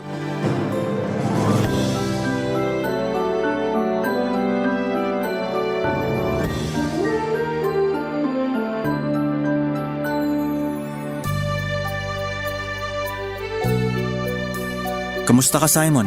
Okay naman po, kuya. Bakit parang ang lungkot mo? Kuya naman, syempre, nawala na si tatay. Bakit ikaw ba? Hindi ka ba malungkot? Malungkot din, syempre. Ganon din ako, kuya. Ikaw talaga, wala akong lusot sa'yo. Napakatalino mo talaga. Kuya, mamimiss mo ba si tatay? Syempre naman. Bakit nung buhay siya, hindi ka masyadong umuuwi dito? Ha? Kasi... Okay lang, kuya. Naintindihan ko kung mahirap sagutin. Kasi madami akong ginagawa. Sobrang dami po ba? Ha? Hindi naman. Ibig sabihin, konti lang? Hindi. Ikaw talaga, in-on the spot mo na naman ako. Tanong lang naman po yun. Syempre mahal ko si tatay. Tatay natin yun eh. Kaso ganun ata talaga. Pag dumadami ng responsibilidad, medyo kumukonti ang oras na makita mga importanteng tao sa buhay natin. Ganon po ba yun? Oo. Maiintindihan mo ako pag malaki ka na. Ayoko na yatang lumaki. Bakit mo naman nasabi yan? Ayoko kasing kumonti yung oras ko para sa'yo, kuya eh. Ikaw talaga? Halika nga dito. Ang laki-laki na ng bunso namin. Tapos napakabibo. Kaya si kuya lagi nagpapanik. Kuya! Oh, Hindi po ako makahinga. ay sorry. Napahigpit ba yakap ko? Naintindihan ko po. Siguro yung mga yakap mo na hindi nagawa ng ilang taon, pinag-isa nyo na lang kaya po sobrang higpit. Ikaw talaga? Kuya, Oh, hindi na kita niyayakap ha? may gusto lang po akong itanong. Ano yun? Sabi mo, dumadami ang responsibilidad mo. Ano-ano po ba yun? Ha? Basta madami. Ano-ano nga po? Kayo ni tatay. Siyempre pinatigil ko na sa pagtatrabaho si tatay. Kaya ako na sumalo sa mga kailangan sa gastusin. Gaya na pag-aaral mo. Ano pa po? Siyempre sa sarili ko. Wala na akong inaasahan kaya kailangan ko din tustusan ng mga pangangailangan ko. Ano pa po? Yun lang. Dalawa lang po yun eh. Ano pa po yung iba? Wala na. Imposible naman po. Bakit imposible? Eh kasi kahit po kailangan mong magtrabaho para sa amin at para po sa sarili nyo, may araw naman po na wala kayong pasok eh. Bakit po hindi kayo nagpupunta dito pag wala kayong pasok? Ha? Kasi... Kuya, ako lang po tong kausap mo. Bakit po hindi mo masabi? Hi Simon. Wala talaga akong lusot sa'yo eh. Sige na nga. Kasi may girlfriend na si kuya mo. Mag-aasawa ka na? Hindi pa. Girlfriend pa lang. Hindi po ba magkasama kayo sa bahay? Paano mo nalaman yan? Narinig ko po nung minsang magkausap kayo ni tatay sa telepono eh. Ikaw nakikinig ka sa usapan namin ni tatay Kuya, maliit lang naman ang bahay natin. Maririnig ko talaga si tatay. At saka isa pa, hindi ba malakas talaga ang boses ni tatay? Ikaw kung nandito lang si tatay, malamang napalo ka na sa puwet. Hindi naman po niya ako pinapalo eh. Pero sana nga po, paluin na lang ako ni tatay. Kesa naman wala na siya. Oh, wag ka nang malungkot. Sige po, balik na lang po tayo sa girlfriend mo. Ay, bunso, ang hirap mong lusutan. Sige, eto na lang. Nakilala mo na siya, di ba? Pero ngayon, mas makikilala mo pa siya. Kasi dito na rin siya titira kasama natin. Wala po ba siyang bahay? Hindi naman. May bahay naman siya. Eh bakit po siya makikitira dito? Ay, bunso. Ganito na lang. Magkasama na kasi kami. Pag nagkaroon ka na ng girlfriend, maiintindihan mo rin yon. Pero girlfriend mo pa lang naman siya. At saka hindi niyo pa siya asawa. Bakit kayo magsasama? Halika na, bunso. Kumain na tayo at nahihirapan na ako. Niluto kong paborito mong adobong manok. Halika na. Papa Dudut, ganon po talagang kausap si Simon at para kang nakikipag-usap sa matanda. Ang dami niyang tanong pero pag nasagot mo ay mahanapan niya ng butas pag may tinatago ka. Hindi ko alam kung paano sasagutin yung tanong niya. Tama naman po siya, hindi pa kami kasal. Pero ganun na po ang hirap sagutin sa bata. Pero maintindihan din naman niya yon pagdating ng panahon. Papa Dudut, wala pong problema kay Simon kapag papasok ako sa trabaho. Kasi po bago ko pumasok sa opisina ay ihahatid ko lamang siya hanggang 3:00 lang ang pasok niya pero sumali po siya sa math club kaya naman may mga activities pa sila ng 3 to 5 p.m. Tapos yung teacher niya na ang naghahatid sa kanya sa bahay.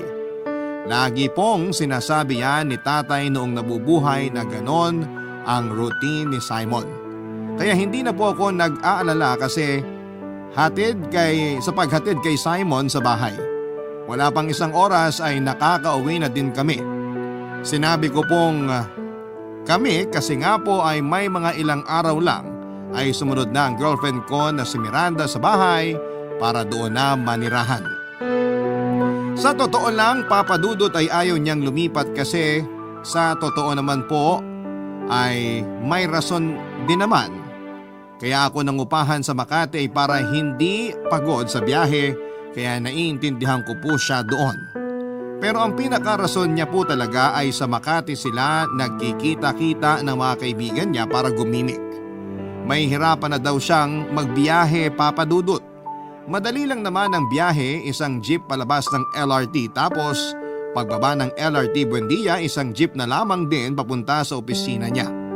Gusto ni Mirandang mag-taxi kami palagi kaso ay mauubos naman ang sweldo kung pang-taxi lang sa pang-araw-araw. Ang nakakapagod lang naman sa biyahe ay yung hirap sumakay dahil nga po sa rush hour ang papasok at pauwi. Siya po pala pag pasok lang napapasabak sa rush hour kasi nga po ay nakikipagkita siya sa mga kaibigan niya pagkatapos ng trabaho. Ako naman po ay diretso uwi na dahil nga po sa walang kasama si Simon. Lagi ding sinasabi ni Miranda na bumili na daw ako ng kotse kaso'y hindi pa po kaya. Siguro'y 1 taon pa para makaipon. Sa Makati din po pala siya nagtatrabaho pero hindi kami magkasama dahil magkaibang kumpanya ang pinagtatrabahuhan namin. Nagkakilala po kami dahil sa common friend. Papa Dudut, ayun nga napilit ko siyang lumipat sa Caloocan. Sinabi ko na konting tiis na lamang at magiging maayos na kami at yon ang pinangahawakan niya. Kaya nung nasa bahay na siya ay madalas siyang mainis dahil may kakulitan si Simon lalo na sa mga tanong. Dahil sa mga malalalim na tanong ni Simon ay napapahiya si Miranda kapag hindi siya makasagot. Pakiramdam niya ay nagbumukha siyang tanga sa harap ng isang bata. Kaya ayon abot pilit si Miranda sa pagsasabi sa akin na lumipat na kami at ipaalaga na lamang si Simon sa kamag-anak. Napakahirap po sa dibdib ang request ni Miranda. Mahal ko siya pero hindi ko kayang iwan si Simon. Kaya ang naging madalas na senaryo ay nag-aaway kami hanggang sa hiwalayan niya ako na sobra ko namang kinalungkot. Papa Dudut.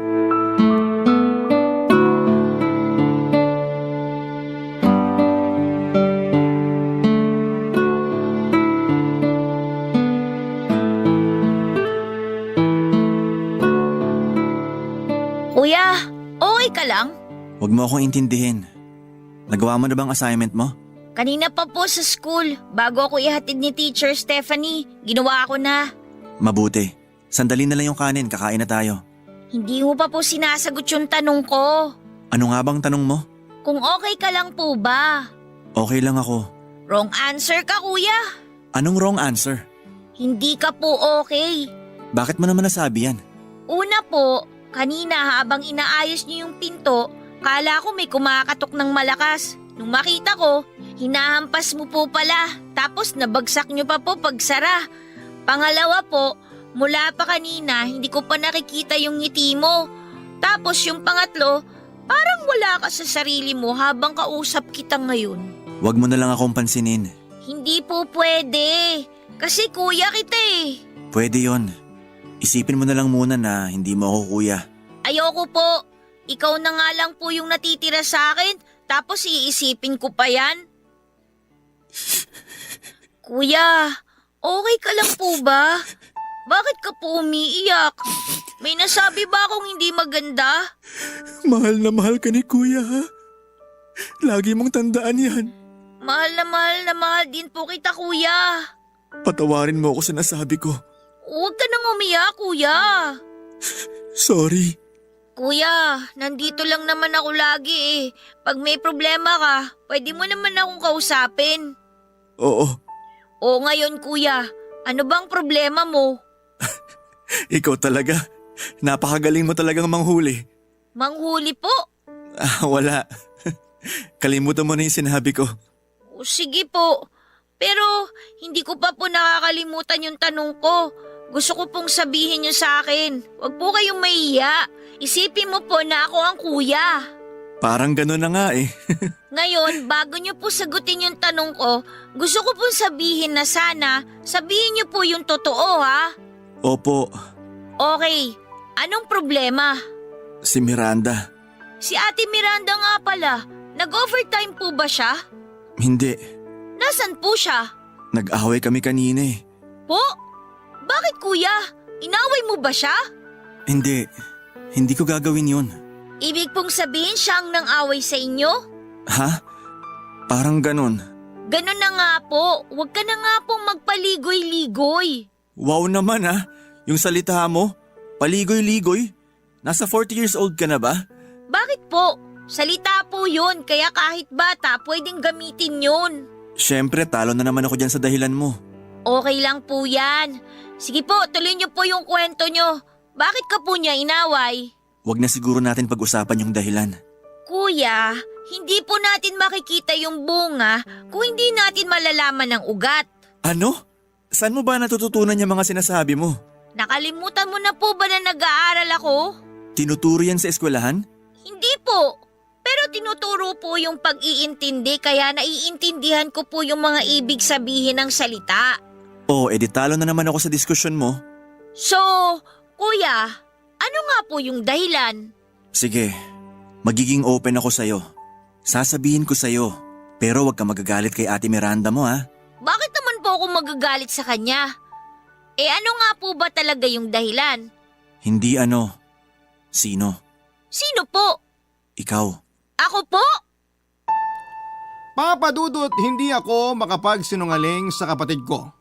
Bukod sa dahil mahal ko siya ay sigurado akong malalaman niya din naman ang kadahilanan. Napakatalino ng kapatid ko, Papa Dudut, kaya hindi ko siya manloloko sa mga idadahilan ko na kasinungalingan. Nagulat siya na may naggagawa pala siya na ikinasasama ng loob ni Miranda. Pero sa totoo lang ay nahihiya ako para kay Miranda kasi 8 taong gulang pa lamang si Simon pero ang reaksyon niya ay parang may kaaway siyang matanda. Hindi ko na lamang din masyadong pinansin kasi mahal ko din si Miranda. Siguro kaya siya ganon ay dahil din sa pagmamahal niya sa akin. Papa Dudut, hindi ko alam na gumagawa pala ng paraan si Simon para sa amin ni Miranda. Dahil sa nalaman niyang siya ang dahilan ng pag-aaway namin, ay siya na din ang kumikilos para ayusin ang lahat ng gusot. May sariling cellphone si Simon, dating cellphone ni tatay. Alam niya din kung paano gamitin ito. Tinatawagan niya pala si Miranda pero hindi siya sinasagot. Gusto pala ni Simon na mag-sorry kay Miranda. Kahit na hindi niya maintindihan kung anong nagawa niya para mainis si Miranda ay magsosorry pa din siya dito. Hindi ko din alam kung paano niya nalaman ang numero ni Miranda nang hindi tinatanong sa akin. Pero nalaman pa din niya. Dahil gusto niyang ayusin daw ang problema na siya ang dahilan. At dahil siya naman daw ang dahilan ay siya lang din ang makakapag-ayos. Dahil din sa hindi sinasagot ni Miranda ang mga tawag ay ilang beses palang nag-message si Simon sa kanya na humihingi ng tawad. Sa dami ng messages, siguro ay nakulitan na si Miranda kaya naman sumagot na ito. Nag-message siya kay Simon na hindi na siya babalik sa bahay namin at hindi na daw kami papadudot magkakabalikan. Hindi alam ni Simon kung paano sasagutin ang mensahe ni Miranda na yon. Bagay na nakakalito para sa isang bata. Barangay Love Stories. Barangay Love Stories. Papadudod, sobrang guilty ni Simon pero ayaw niyang sisihin ang sarili niya dahil makakapagpahina daw sa kanya kapag sinisi niya ang sarili niya. Kaya kahit na-reject siya ni Miranda ay nag-isip pa siya ng ibang paraan para hindi na ako malungkot pa. Sa isip niya ay desidido na si Miranda na hindi ako balikan. Kaya ang naisip ni Simon ay ang hanapan ng kapalit si Miranda na dapat ay match na match sa akin. Papadudot, hindi ko alam noon ang mga ginagawang yon ni Simon para sa akin. Nalaman ko na lamang noong kalaunan. Pero ayun nga po, naghanap siya ng imamatch sa akin na dapat ay pasok daw sa personality ko. Yung maiintindihan ako at maiintindihan ko siya. Ewan, papadudot. Hindi ko alam kung alien ba ang kapatid ko sa pag-iisip niya. Ayun nga po, nalaman ko na lamang na may kandidato siyang napili. Una ay ang nanay ng isa niyang kaklase na byuda na. Pangalawa ay ate ng isa sa mga kaklase niya na nasa 19 years old na noon. Pangatlo ay ang teacher niya, yung laging naghahatid sa kanya pauwi, at ang pang-apat ay ang lady guard ng eskwelahan. Papadudot, hindi ko na naitanong noon ang mga criteria niya kung paano siya mamimili pero na-eliminate niya isa-isa ang mga kandidato niya at ang natira ay ang teacher niya na si Teacher Stephanie.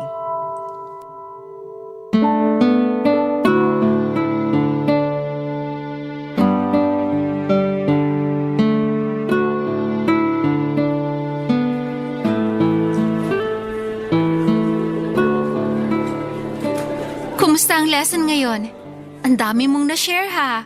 Kaya favorite ka dito sa math club eh. Favorite ko rin naman po kasi ang math. Hindi naman halata sa taas ng mga grades mo. Teacher Stephanie, pwede po ba tayong mag-usap? Oo naman, kagawa ka na ng assignment mo? Alam mo, bilib ako sa'yo. Pagkatapos ng math club, lagi mong tinatapos ang assignments mo bago umuwi. Madami ka bang ginagawa sa bahay? Wala naman po, bukod sa kakain, magpapahinga, kwentuhan po kay kuya, tapos matutulog na. Kung sabagay, maganda yan. Para pagdating sa bahay, relax ka na at may quality time ka pa sa kuya mo. Opo. O tara na, gawin mo na yung assignment mo. Hindi po tungkol doon ang tatanungin ko. Tungkol saan? Survey lang po. Wow, survey!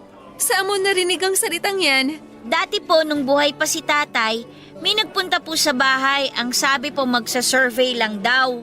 Ano naman ang sinasurvey sa inyo? Tinanong po nila si tatay kung ano daw po yung sabong panlaba na ginagamit ng mga mister. Nakakatawa naman yon. Meron pa palang ganun ngayon? Ay hindi po, noon pa po yun. Ah, ikaw talaga. Siyempre, pinipilosopo mo na naman ako. Biro lang po, Teacher Stephanie. Oh, huwag mong sabihin yung survey mo itungkol sa sabong panlaba na gamit ko. Hindi po. Tungkol saan? Ano po bang hinahanap nyo sa gusto nyo maging boyfriend? Mariosep na bata to. Bakit mo naman natanong yan? Survey lang po, teacher. Para saan ba yung survey mo? Tsaka ko na po sasabihin sa inyo. Basta kailangan po muna masagot nyo yung mga tanong ko. O sige na nga. Yay! Ano pong sagot nyo? Teka, kinakabahan tuloy ako. Ano uli yung tanong mo? Ano po ba ang hinahanap nyo sa gusto nyo maging boyfriend? Siyempre, yung basic. Mabait. Yes! Anong yes? Yes po! Ano pa po? Mapagmahal. Yun! Ha? Yun lang po ba? Meron pa. Dapat responsable. Eksakto! Ang alin? Yun pong sinabi nyo. Okay. Kailangan po ba mayaman siya? Naku, hindi naman kailangan. Kung magkakatuluyan kami, mapagtutulungan naman namin ng pagyaman. O kung hindi man, magkaroon lang ng sapat na ipon. Teka, ano ba tong sinasabi ko? Boyfriend pa lang palang tanong. Dun din naman po ang punta nun eh. Naku, hindi tayo dapat pakasiguro. Pero dapat parehong gumagawa ng paraan para magtagal ang relasyon at pwede nang umabot sa kasalan. Ay, ano bang sinasabi ko? Nawala ko sa sarili ko, akala ko matanda ang kausap ko. Hindi naman po kailangang maging matanda para maintindihan ang pagmamahalan. Tama ka. Ay, itong batang to, napapasagot tuloy ako. Opo, kasi po, survey nga po ito. Oo nga pala. Ay, oo nga pala. Ano ka ba? Pero tama po ang mga sagot niya, Teacher Stephanie. Tama? Paano naging tama? Ano ba ang batayan? Si Kuya po. Si kuya mo? Ang ibig ko pong sabihin, si Kuya po baka pauwi na. Oo nga pala. Halika, idadaan na uli kita sa inyo. Salamat po Itong batang to, pareho lang naman tayo ng daanan. Kaya walang problema kahit ihatid pa kita o kahit sunduin pa. Tsaka di ba sinabi ko sa'yo na ako ang dapat magpasalamat kasi may kasabay ako pa uwi? Opo, pero ibig ko pong sabihin, salamat po sa pagsagot sa survey. Naku, halika na nga at nakakatakot yung survey mo. Nakakabilib talaga ang kapatid ko, Papa Dudut. Napapayag niya si Teacher Stephanie niya na sagutin ang survey niya. Kung sa bagay ay sobrang close naman kasi ng dalawa. Buhay pa si tatay ay lagi niyang ibinibida na paborito si Simon ng teacher niya at yun nga po ay si Teacher Stephanie. Tuwang-tuwa naman ang kapatid ko noon dahil sang-ayon daw sa napag-aralan niya ay 99% match kami ng teacher niya.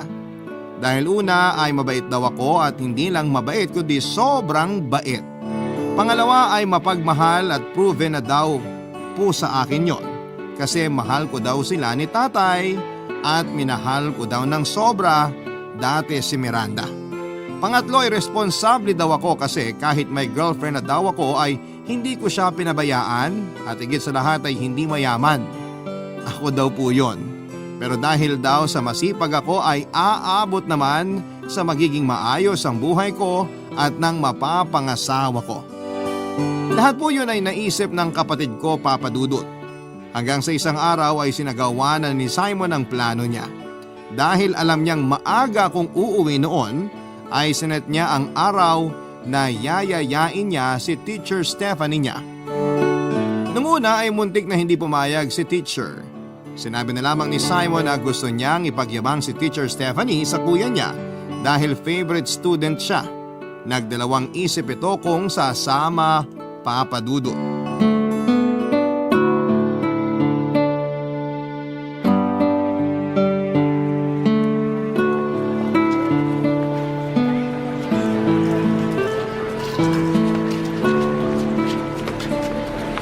Simon? Siguro sa ibang araw na lang ako pupunta sa inyo. Teacher, please po. Ngayon ka na po pumunta. Bakit ngayon? Kasi po, ngayon lang po uwi ng maaga si Kuya para po maabutan niyo po. May atraso ba ako sa kuya mo? Wala po. Gusto ko lang po kayong ipakilala na kayo po yung favorite teacher ko. Yun lang pala. Sa ibang araw na, nahihiya ako. Bakit po ayaw niyong pumunta sa bahay? May atraso po ba kayo kay Kuya? Ha? Wala Ano naman ang magiging atraso ko? Wala naman po pala Kaya sama na po kayo. May ibang araw pa naman siguro na maaga uuwi ang kuya mo. Siguro sabihin mo na lang sa akin in advance para alam ko. Ngayon na po. Bakit ba? Kasi bumili na po ako nitong tinapay at kape. Oh, ano naman ang kinalaman ko sa pasalubong mo sa kuya mo? Hindi po to para kay Kuya. Para po to sa inyo. Ang binili ko nga po yung paborito niyong tinapay Ha? Binili mo yan para sa akin? Opo, para po may merienda kayo habang kausap si Kuya. Itong batang to. Bakit nag-abala ka pa? Siyempre po, bisita namin kayo eh. Siguro, ibigay mo na lang sa kuya mo yan. Bakit po ayaw nyo? Hindi naman sa ayaw. Paborito ko nga yan, di ba? Ayaw nyo po bang binili ko? Hindi ganon, Simon. Siguro naman, magugustuhan din ng kuya mo yan. Hindi po kumakain ng tinapay si kuya. Ha? Sige na po, Teacher Stephanie. Please naman po. Naku, itong batang to. Sige na nga, sasama na ako. Yay! Pinag-ipunan mo ba yung pinambili mo ng tinapay at kape? Hindi po. Humingi lang po ako ng pera kay kuya kaninang umaga. Ay, nakakaya sa kuya mo. Baka sabihin yung pera niya para sa akin pala mapupunta. Hindi po ganun si kuya. Baka nga po kung nalaman niya na pupunta kayo, bumili pa ng cake yun eh. Hindi alam ng kuya mo na isasama mo ko sa bahay niyo at ipapakilala sa kanya? Secret po kasi. Secret? Sa kuya mo? Bakit? Po? Wala lang po. Gusto ko po kasing makita yung reaksyon niya kapag pinakilala ko na po kayo sa kanya. Reaksyon? Bakit? Kasi nga po, kayo yung favorite teacher ko. At ako po yung favorite na student nyo. Siguro naman kahit hindi mo ko ipakilala na favorite teacher mo, ay proud na proud sa yung kuya mo. Pero iba pa din po pag nagkakilala na kayo. Anong iba dun? Kasi po, makukwento nyo sa kanya ng personal kung kumusta na po ako sa school. Pag nakikita niya ang grades mo, sigurado sapat na yun. Iba pa din po yun, teacher. Kaya, salamat po, Teacher Stephanie Saan? Kasi pupunta po kayo sa bahay. Naku, ikaw nga ang gumastos dyan, ikaw pa ang magpapasalamat. Hindi po akong gumastos. Remember po, pera ni kuya yung pinambili ko dito. Huy, baka sabihin pinagtatawa na natin ng kuya mo. Sino po magsasabi? Malay mo, may makarinig. Hindi naman po nila kilala si kuya. Tsaka isa pa po, hindi naman natin siya pinagtatawanan eh. Alam mo, ang galing mo talaga magbigay ng sagot. Magaling po kasi ang teacher ko. Baka nakakalimutan mo, math teacher ako. Pero magaling po akong mag-compute dahil sa inyo. Kasi naman, matalino ka talaga. Mana po ako kay tatay, kay nanay at saka kay kuya. Matalino din ang kuya mo? Minsan po nagkakamali, pero ngayon po hindi na siya nagkakamali. Saan? Sa inyo po. Ang ano? Po? Itong tinapay po.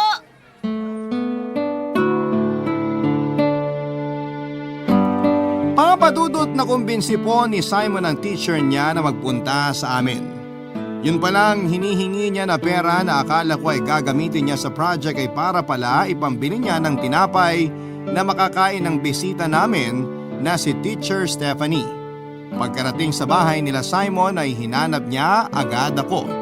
Ang alam niya ay mauuna akong makakauwi kasi medyo mahuhuli ako dahil bumili pa ako ng cake noon. Agad na tumawag si Simon sa akin at hinahanap ako at sinabi na umuwi ako kaagad dahil may sorpresa siya. Kaya sinabi ko din naman sa kanya na may sorpresa ako. Pero hindi po ang cake ang sorpresa ko kay Simon kundi si Miranda. Papadudot kahit na 1 buwan na kaming hindi nagkakausap ni Miranda dahil sa kakaiwas niya. Pero gaya ni Simon ay napapayag ko naman na pumunta sa bahay si Miranda. Medyo maayos ng kausap si Miranda. Masaya siya nang sagutin niya ang telepono. Noong sinabi kong iniimbita ko siya sa bahay ay mabilis siyang sumagot ng oo. Pupunta daw siya. Kaya masayang masaya ako noong araw na yon. Sinabi din ni Miranda sa akin na huwag ko na siyang sunduin. Siya na lamang daw ang pupunta sa bahay at doon kami magkita. Hindi na ako nangulit pa na susunduin ko na lamang siya kasi baka mamaya ay sumama na naman ang loob niya kapag kinulit ko pa. Kaya pumayag na lamang ako sa sinabi niya na sa bahay na magkita. Kaya nang dumating siya ay gano'n na lamang ang gulat ni Simon kay Miranda, Papadudot. Barangay Love Stories. Barangay Love Stories. Opo, Papadudot. Naunang dumating sa bahay si Miranda at nagulat si Simon kasi nagtataka ito kung bakit nandun si Miranda. Samantalang sinabi na nito noon na hindi na kami magkakabalikan pa. Masayang-masaya si Miranda nang dumating at may kasama itong isang lalaki na hindi naman niya ipinakilala. Good mood si Miranda kasi kinumusta pa si Simon. Pero nasira ang ubod ng tamis ng ngiti ni Miranda nang hanapin niya ako kay Simon. Sinabi ni Simon na wala pa daw ako sa bahay at may binili. Pero ang nandun daw ay ang bagong girlfriend ko. Ang tinutukoy ni Simon kay Miranda na girlfriend ko ay si Teacher Stephanie. Nagulat naman si Teacher Stephanie sa ginawang pagpapakilala ng teacher or ng estudyante niya bilang girlfriend ko. Hindi makasagot si Teacher Stephanie pero mas lalong hindi nakapagsalita si Miranda dahil sa gulat. Para siyang na-lockjaw. Kung masaya si Miranda nang dumating sa bahay ay agad itong umalis. Hindi sa sobrang lungkot kundi sa sobrang galit. Si teacher naman ay gulong-gulo at tinanong si Simon kung ano ang nangyayari. Sakay kinuwento ni Simon sa teacher niya kung sino si Miranda at kung ano ang ginawa nito sa akin. Ako naman papadudot na walang kamalay-malay sa mangyayari sa bahay ay sobra din ang saya. Dahil sa isip ko ay maayos ko na ang lahat dahil magkakausap na kami ni Miranda na hindi ko naman pala aabutan sa bahay papadudot.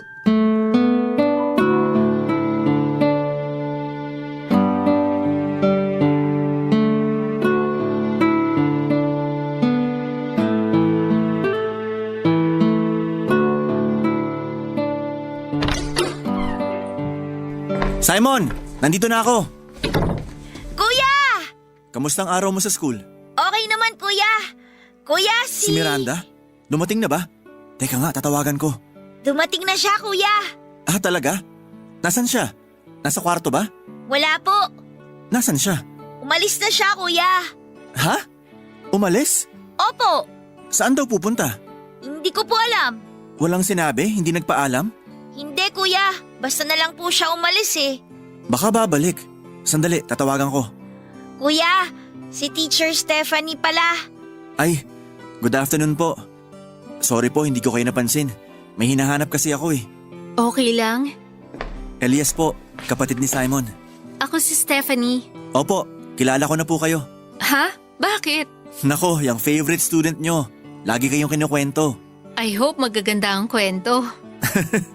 Palabiro pala kayo, ma'am. Hindi naman. Ay, mamaya na kayo umalis, ma'am ha? Opo, kuya. Mamaya pa aalis si Teacher Stephanie. May binili kasi akong cake. Hintayin lang natin si Miranda. Kuya? Oh, Kasi... ano? Teka nga, tatawagan ko muna si Miranda. Ma'am, maiwan ko muna kayo sandali. Sige lang.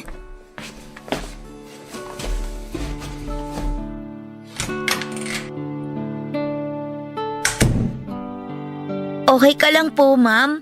Okay lang ako. Bakit hindi mo sinabi sa kuya mo na umalis na si Miranda at galit? Malalaman naman po niya yun eh. Simon! Bakit po, kuya? Ano yung sinasabi ni Miranda na may pinakilala ka daw na bagong girlfriend ko? Kasi hindi mo na naman siya girlfriend, di ba? May problema lang kami pero hindi pa naman kami naghihiwalay. Pero kuya, hindi ka na niya binalikan. Hindi ka na niya kinausap ng matagal eh. Kasi nga binibigyan namin ng space ang isa't isa. Ano na naman ba to, Simon? Sir, sandali. Baka pwedeng huminahon kayo. Paano ko hihinahon, ma'am? Simon, anong ginawa mo? Sir, bata lang po yan. Medyo kumalma naman kayo. Sandali, ma'am. Nakikialam na kayo sa amin eh. Hindi naman. Pinapaalalahanan lang kita. Sino bang sinabi mong girlfriend ko, ha, Simon? Sir naman, yung boses nyo. Sandali. Ikaw ang nandito. Ibig sabihin ikaw ang sinabing girlfriend ko? Hindi naman sinasadya ni Simon. Kasi medyo agresibo yung babaeng dumating. Anong klase pangangatwiran yan? Yan ba tinuturo niyo sa kapatid ko? Huwag naman ganyan, sir. Nagpapaliwanag lang ako. Kaya siguro nagkaganyan ng kapatid ko. Baka kung anong tinuturo niyo. Sobra naman yata yan. Alam niyo, umalis na kayo dito sa bahay ko. Kuya, sorry po. Kuya, wag ka na po magalit. Wala pong kasalanan si Teacher Stephanie. Kuya, sorry po. Simon, tahan na. Huminahon ka. Oh, bakit ka nanginginig? Simon! Simon! Bakit naninigas ang katawan mo? Simon! Sorry na pagtasan kita ng boses. Hindi galit si Kuya. Hindi sinasadya ni Kuya. Mahal ka ni Kuya, Simon. Papa Dudut, hindi ko alam kung ano ang pumasok sa akin at nasigawan ko ang teacher ng kapatid ko at napagtasan ko din ng boses ang kapatid kong si Simon na 8 taong gulang pa lamang. Papa Dudut, hindi ko alam ang gagawin ko at nagne-nervous breakdown ang kapatid ko. Iyak lamang siya ng iyak at hindi ko kayang may mangyari sa kanya. Hindi ko alam ang gagawin ko kapag may nangyari. Dinala ko kaagad siya sa doktor at sobrang halo-halo ang nararamdaman ko pero nangibabaw ang guilt, Papa Dudut. Hindi ko na naalala na nandun pala yung teacher ni Simon nung itakbo ko sa doktor ang kapatid ko ay iniwan na namin si Teacher Stephanie sa bahay. Kumalma din si Simon pagdating sa ospital at tumigil na siya sa pag-iyak. Pero ako ay hindi. Papa Dudut, gusto kong saktan ang sarili ko dahil sa mga nagawa ko. Nang tuluyan ang kumalma si Simon ay nakatulog na ito. Hindi ko na siya nakausap hanggang sa makatulog. Matapos ang nangyari ay wala akong ibang nasa isip kundi ang kapatid ko. Nabura si Miranda sa iniisip ko at nakalimutan ko na si Teacher Stephanie na nagawan ko din ng mali dahil sa mga hindi magandang nasabi ko. Sobrang parang nagtrabaho ako ng isang buong araw dahil yung pagod ng katawan ko dahil sa bigat ng nangyari ay ang nakapagpatulog sa akin. Ayokong matulog pero katawan ko na ang kusang nagpahinga. Pero hindi ko iniwan si Simon sa kwarto niya. Doon ako nakatulog sa tabi niya. Papa Dudut, halos mawala ako sa sarili nang maalimpungatan ako noong umaga. Wala po sa tabi ko si Simon. Hinanap ko siya sa buong bahay pero hindi ko siya nakita. Kaya pinuntahan ko ang taong pinagkakatiwalaan niya, Papa Dudut.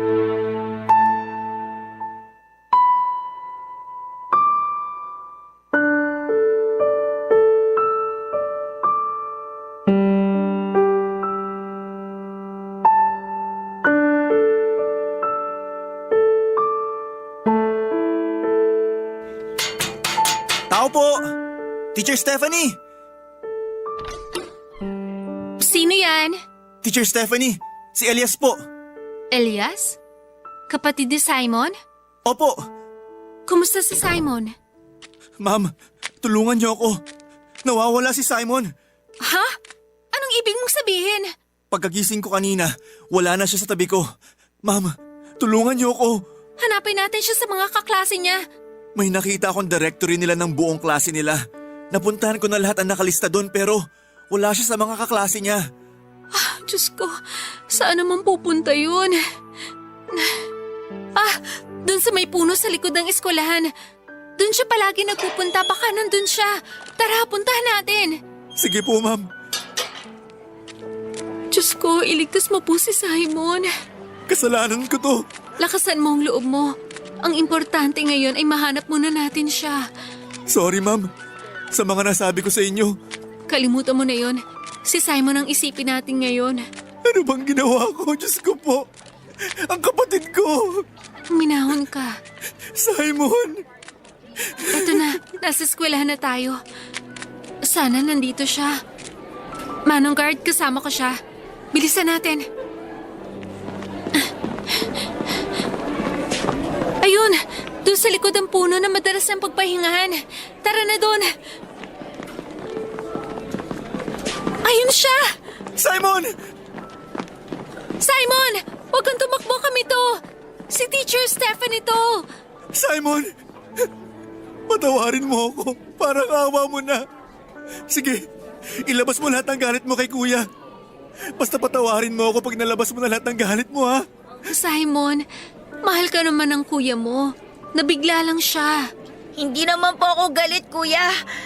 Mali po ako kaya ayokong magalit ka. Kaya umalis na lang po ako. Wala kang kasalanan. Ako ang may kasalanan. Wala kayong kasalanan ni Teacher Stephanie mo. Simon, balik ka na sa dati. Walang galit sa'yo. Mahal ka ng kuya mo. Alam ko po. Kaya mahal ko din po si kuya. Gusto ko po masaya siya kaya naghanap po ako ng tao na magpapasaya po sa kanya. Yung hindi po siya aawayin tsaka iiwanan.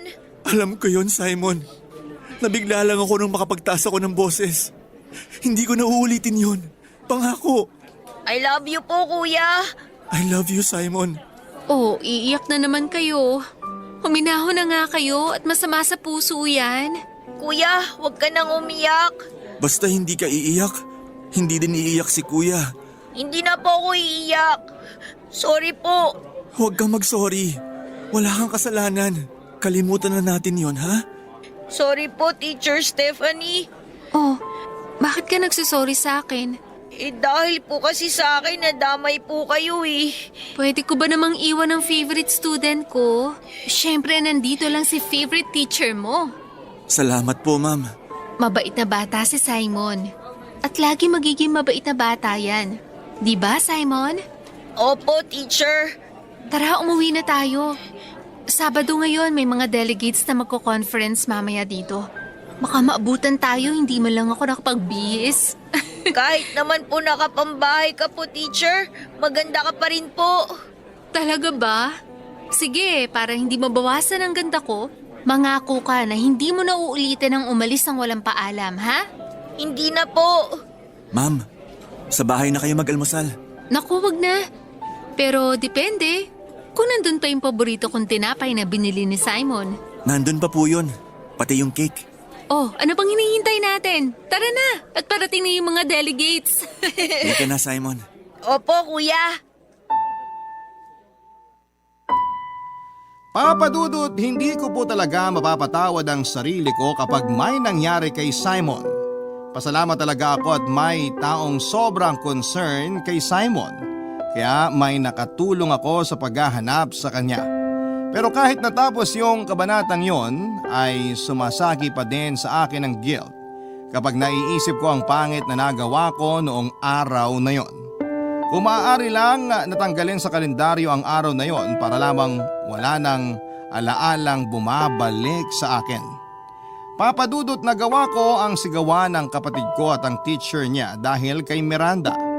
Na nang malaman ko, kaya pala siya sumagot sa akin na darating siya noong pinapunta ko siya sa bahay ay dahil may ipagyayabang pala siya sa akin. Papadudot yung lalaking kasama niyang dumating sa bahay noon ay ang bago pala niyang boyfriend. Isinama niya pala upang tuyain ako at ipagyabang ang bago niyang boyfriend. Dahil sa kanya ay nagawa ko ang bagay na yon sa kapatid ko na hindi naman pala sulit na ipaglaban at ipagtanggol. Si Simon naman ay accelerated na naman sa grade 4 sa edad na 10. Mabuti na lamang ay nakarecover si Simon sa nangyaring breakdown niya. Ilang beses na counseling lang ang naging paraan namin para maayos ang lahat. Hindi na niya teacher si Teacher Stephanie, ibang grade naman ang tinuturuan nito. Pero favorite teacher at student pa rin sila sa isa't isa. Hindi na sila nagkakasama sa klase pero sabay pa din silang umuuwi. Kaya madalas ko ding nakikita si Teacher Stephanie bukod sa lagi nga po niyang hinahatid si Simon ay dahil girlfriend ko na din po siya. Papadudot, ewan ko nga sa computation ng kapatid ko tungkol sa relasyon. Pero napaka-accurate po nito dahil mahal na mahal namin ni Stephanie ang isa't isa at ang pinaka-importante ay mahal ni Stephanie ang kapatid ko na parang isang anak. Kaya naman eto kami ngayon makalipas ang 2 taon. Isang masayang pamilya. Oo nga pala Papadudot, nabalitaan ko din na iniwan si Miranda ng lalaking kasama niya noon sa bahay. Ang dahilan ay ayaw nitong kasama ang kapatid ni Miranda na nakikitira sa kanila. Ayaw ko na lang pong magsalita kung bakit nangyari sa kanya yon, pero ang masasabi ko lang po, kung mabuti o masama ang ginawa mo sa kapwa mo ay mabuti o masama din ang babalik sa iyo. Salamat po Papadudot sa Barangay LS 97.1 at nabigyan ninyo ng pagkakataon ng kwento ko na maitampok sa inyong programa. Ang inyong forever kapuso at kabarangay, Elias. Nagustuhan ng iyong napakinggan? Ituloy yan via live stream sa www.gmanetwork.com/radio. Barangay LS 97.1